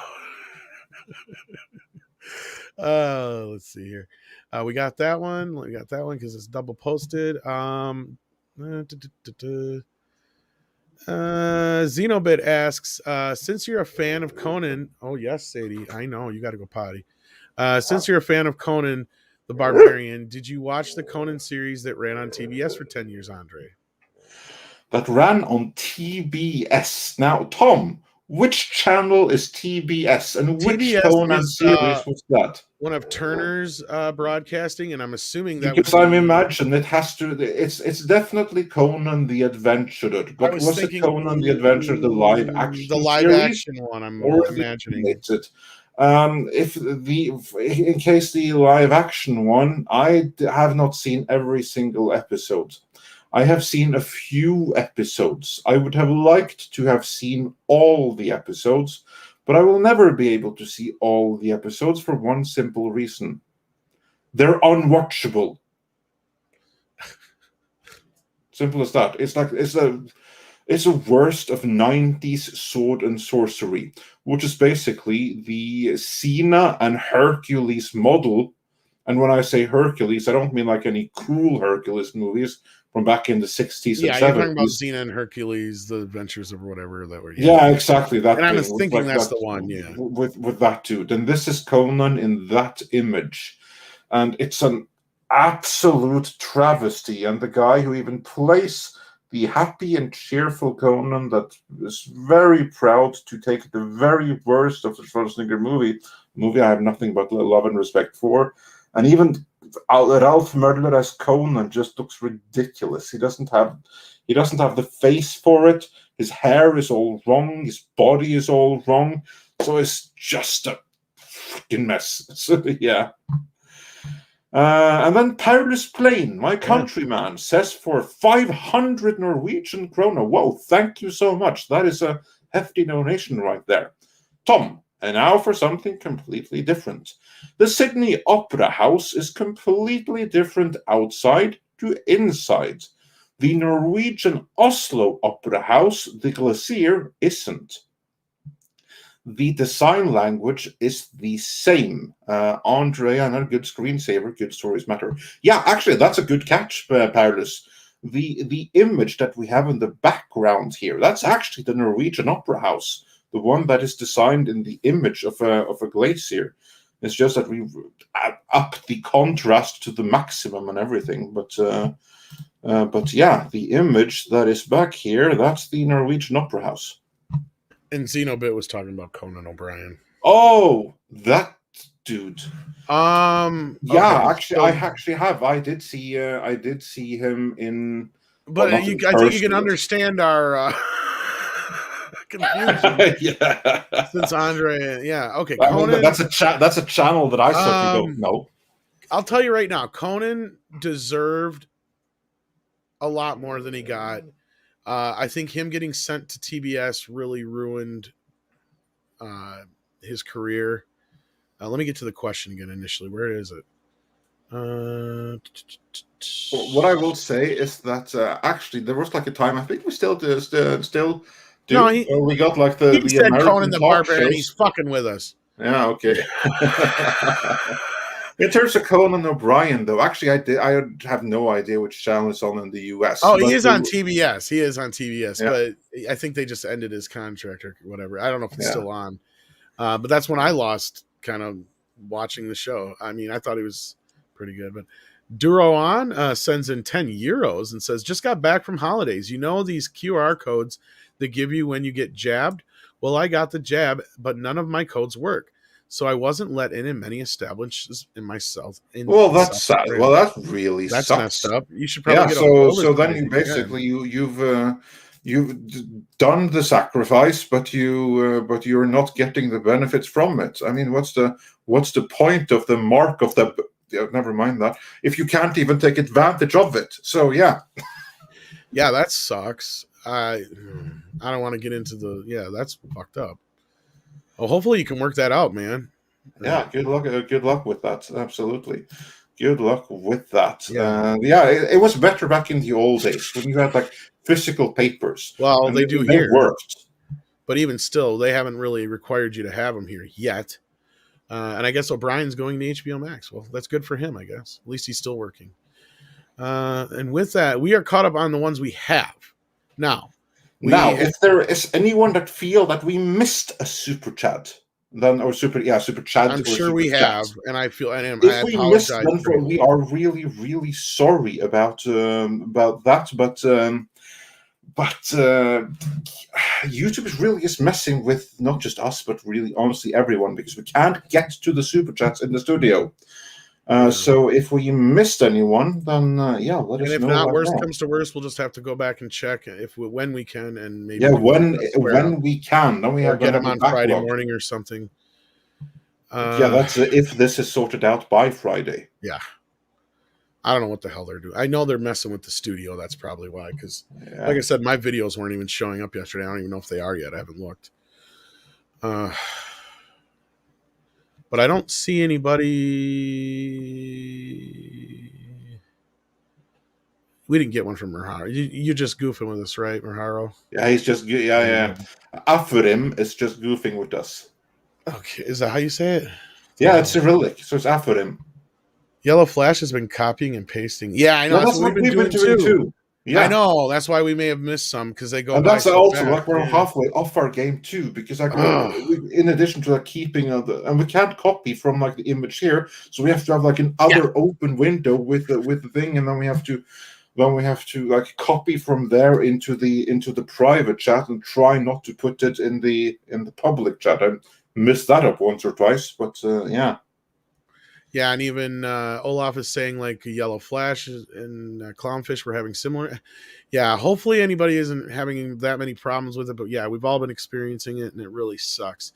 I don't see anybody saying we missed any of their super chats, so that's a good thing. I think we got them all. I think we did outside of the one from I think the one that from Miller, from Miller, yeah, and we did get his comment that we had. Yeah, we did get to it. Yeah, so, yeah. So we did have the comment. Yeah. Becca J says though, this just in: Chloe Bennett exits CW's Powerpuff. Casting for a new Blossom will begin this fall. I had no idea she was in it to begin with. Oh yeah, they had that really horrible pilot that got pictures leaked. And yeah, that I recall. So evidently she's leaving the show. I don't think that show's ever going to fucking happen. I think it's going to get stuck in like development and get dumped. Well, let's hope so. I mean, I don't even know how some of these shows get past the point they do, because it never used to be that way. Xenobit comes in with a super chat, says Yellow Flash is copying your super chat because he doesn't read his own. Oh, nice one. I don't think that's true. Every time I've been with the Yellow Flash, he makes sure he gets them all. I mean, there may have been a time where he was like tired and just like missed some, but I doubt it. I'm gonna give him the benefit of the doubt in this case. Yeah, I'm inclined to believe that. Now, if we're talking about Drunk 3PO, that's different. He's always missing super chats. That's a joke. It's an ongoing joke. But anyhow, I think that pretty much wraps things up for today. We didn't really have much else to talk about other than the Taika Waititi thing, but we brought it up already. So yeah, we did already. So with that, and Yellow Flash, of course, that's what I thought. Can't let that go unchallenged. So yeah, you bring it back up. Every time I've been there, he doesn't leave a super chat unturned. So that's what I said. I give him the benefit of the doubt on that one. Exactly. I read them all. The stream never ends until they're done. Yeah, same thing with us. We've actually never done a roundup. Sometimes we have like 5-hour streams. That's because we have missed a few, but we've always tried to catch them like and see like one or two, and it's usually like something that comes in before the chat even starts, and we miss it on accident or something. But we always try to address them at least when we do. But with that, I don't think we missed enough to where we'd have to have a complete super chat. I don't think we missed anyone. I don't think we did, and if randomly we did, I think we'll address them on Friday morning. So I think 6 is right. I say we wrap it up so Sadie can go potty. She has to go potty, and we need marsupials in bad weather. And speaking of bad weather, I got bad weather here. So there you go. But not for much longer. Only a half hour longer. I got to watch. So all right, I got to find the koala. Where the hell did it go? Now that they changed everything on me, I got to get used to it again. Oh, here it is. Take care, kids. We love you. Koalas in the rain. Koalas in the rain. No fucks given. Koalas in the rain.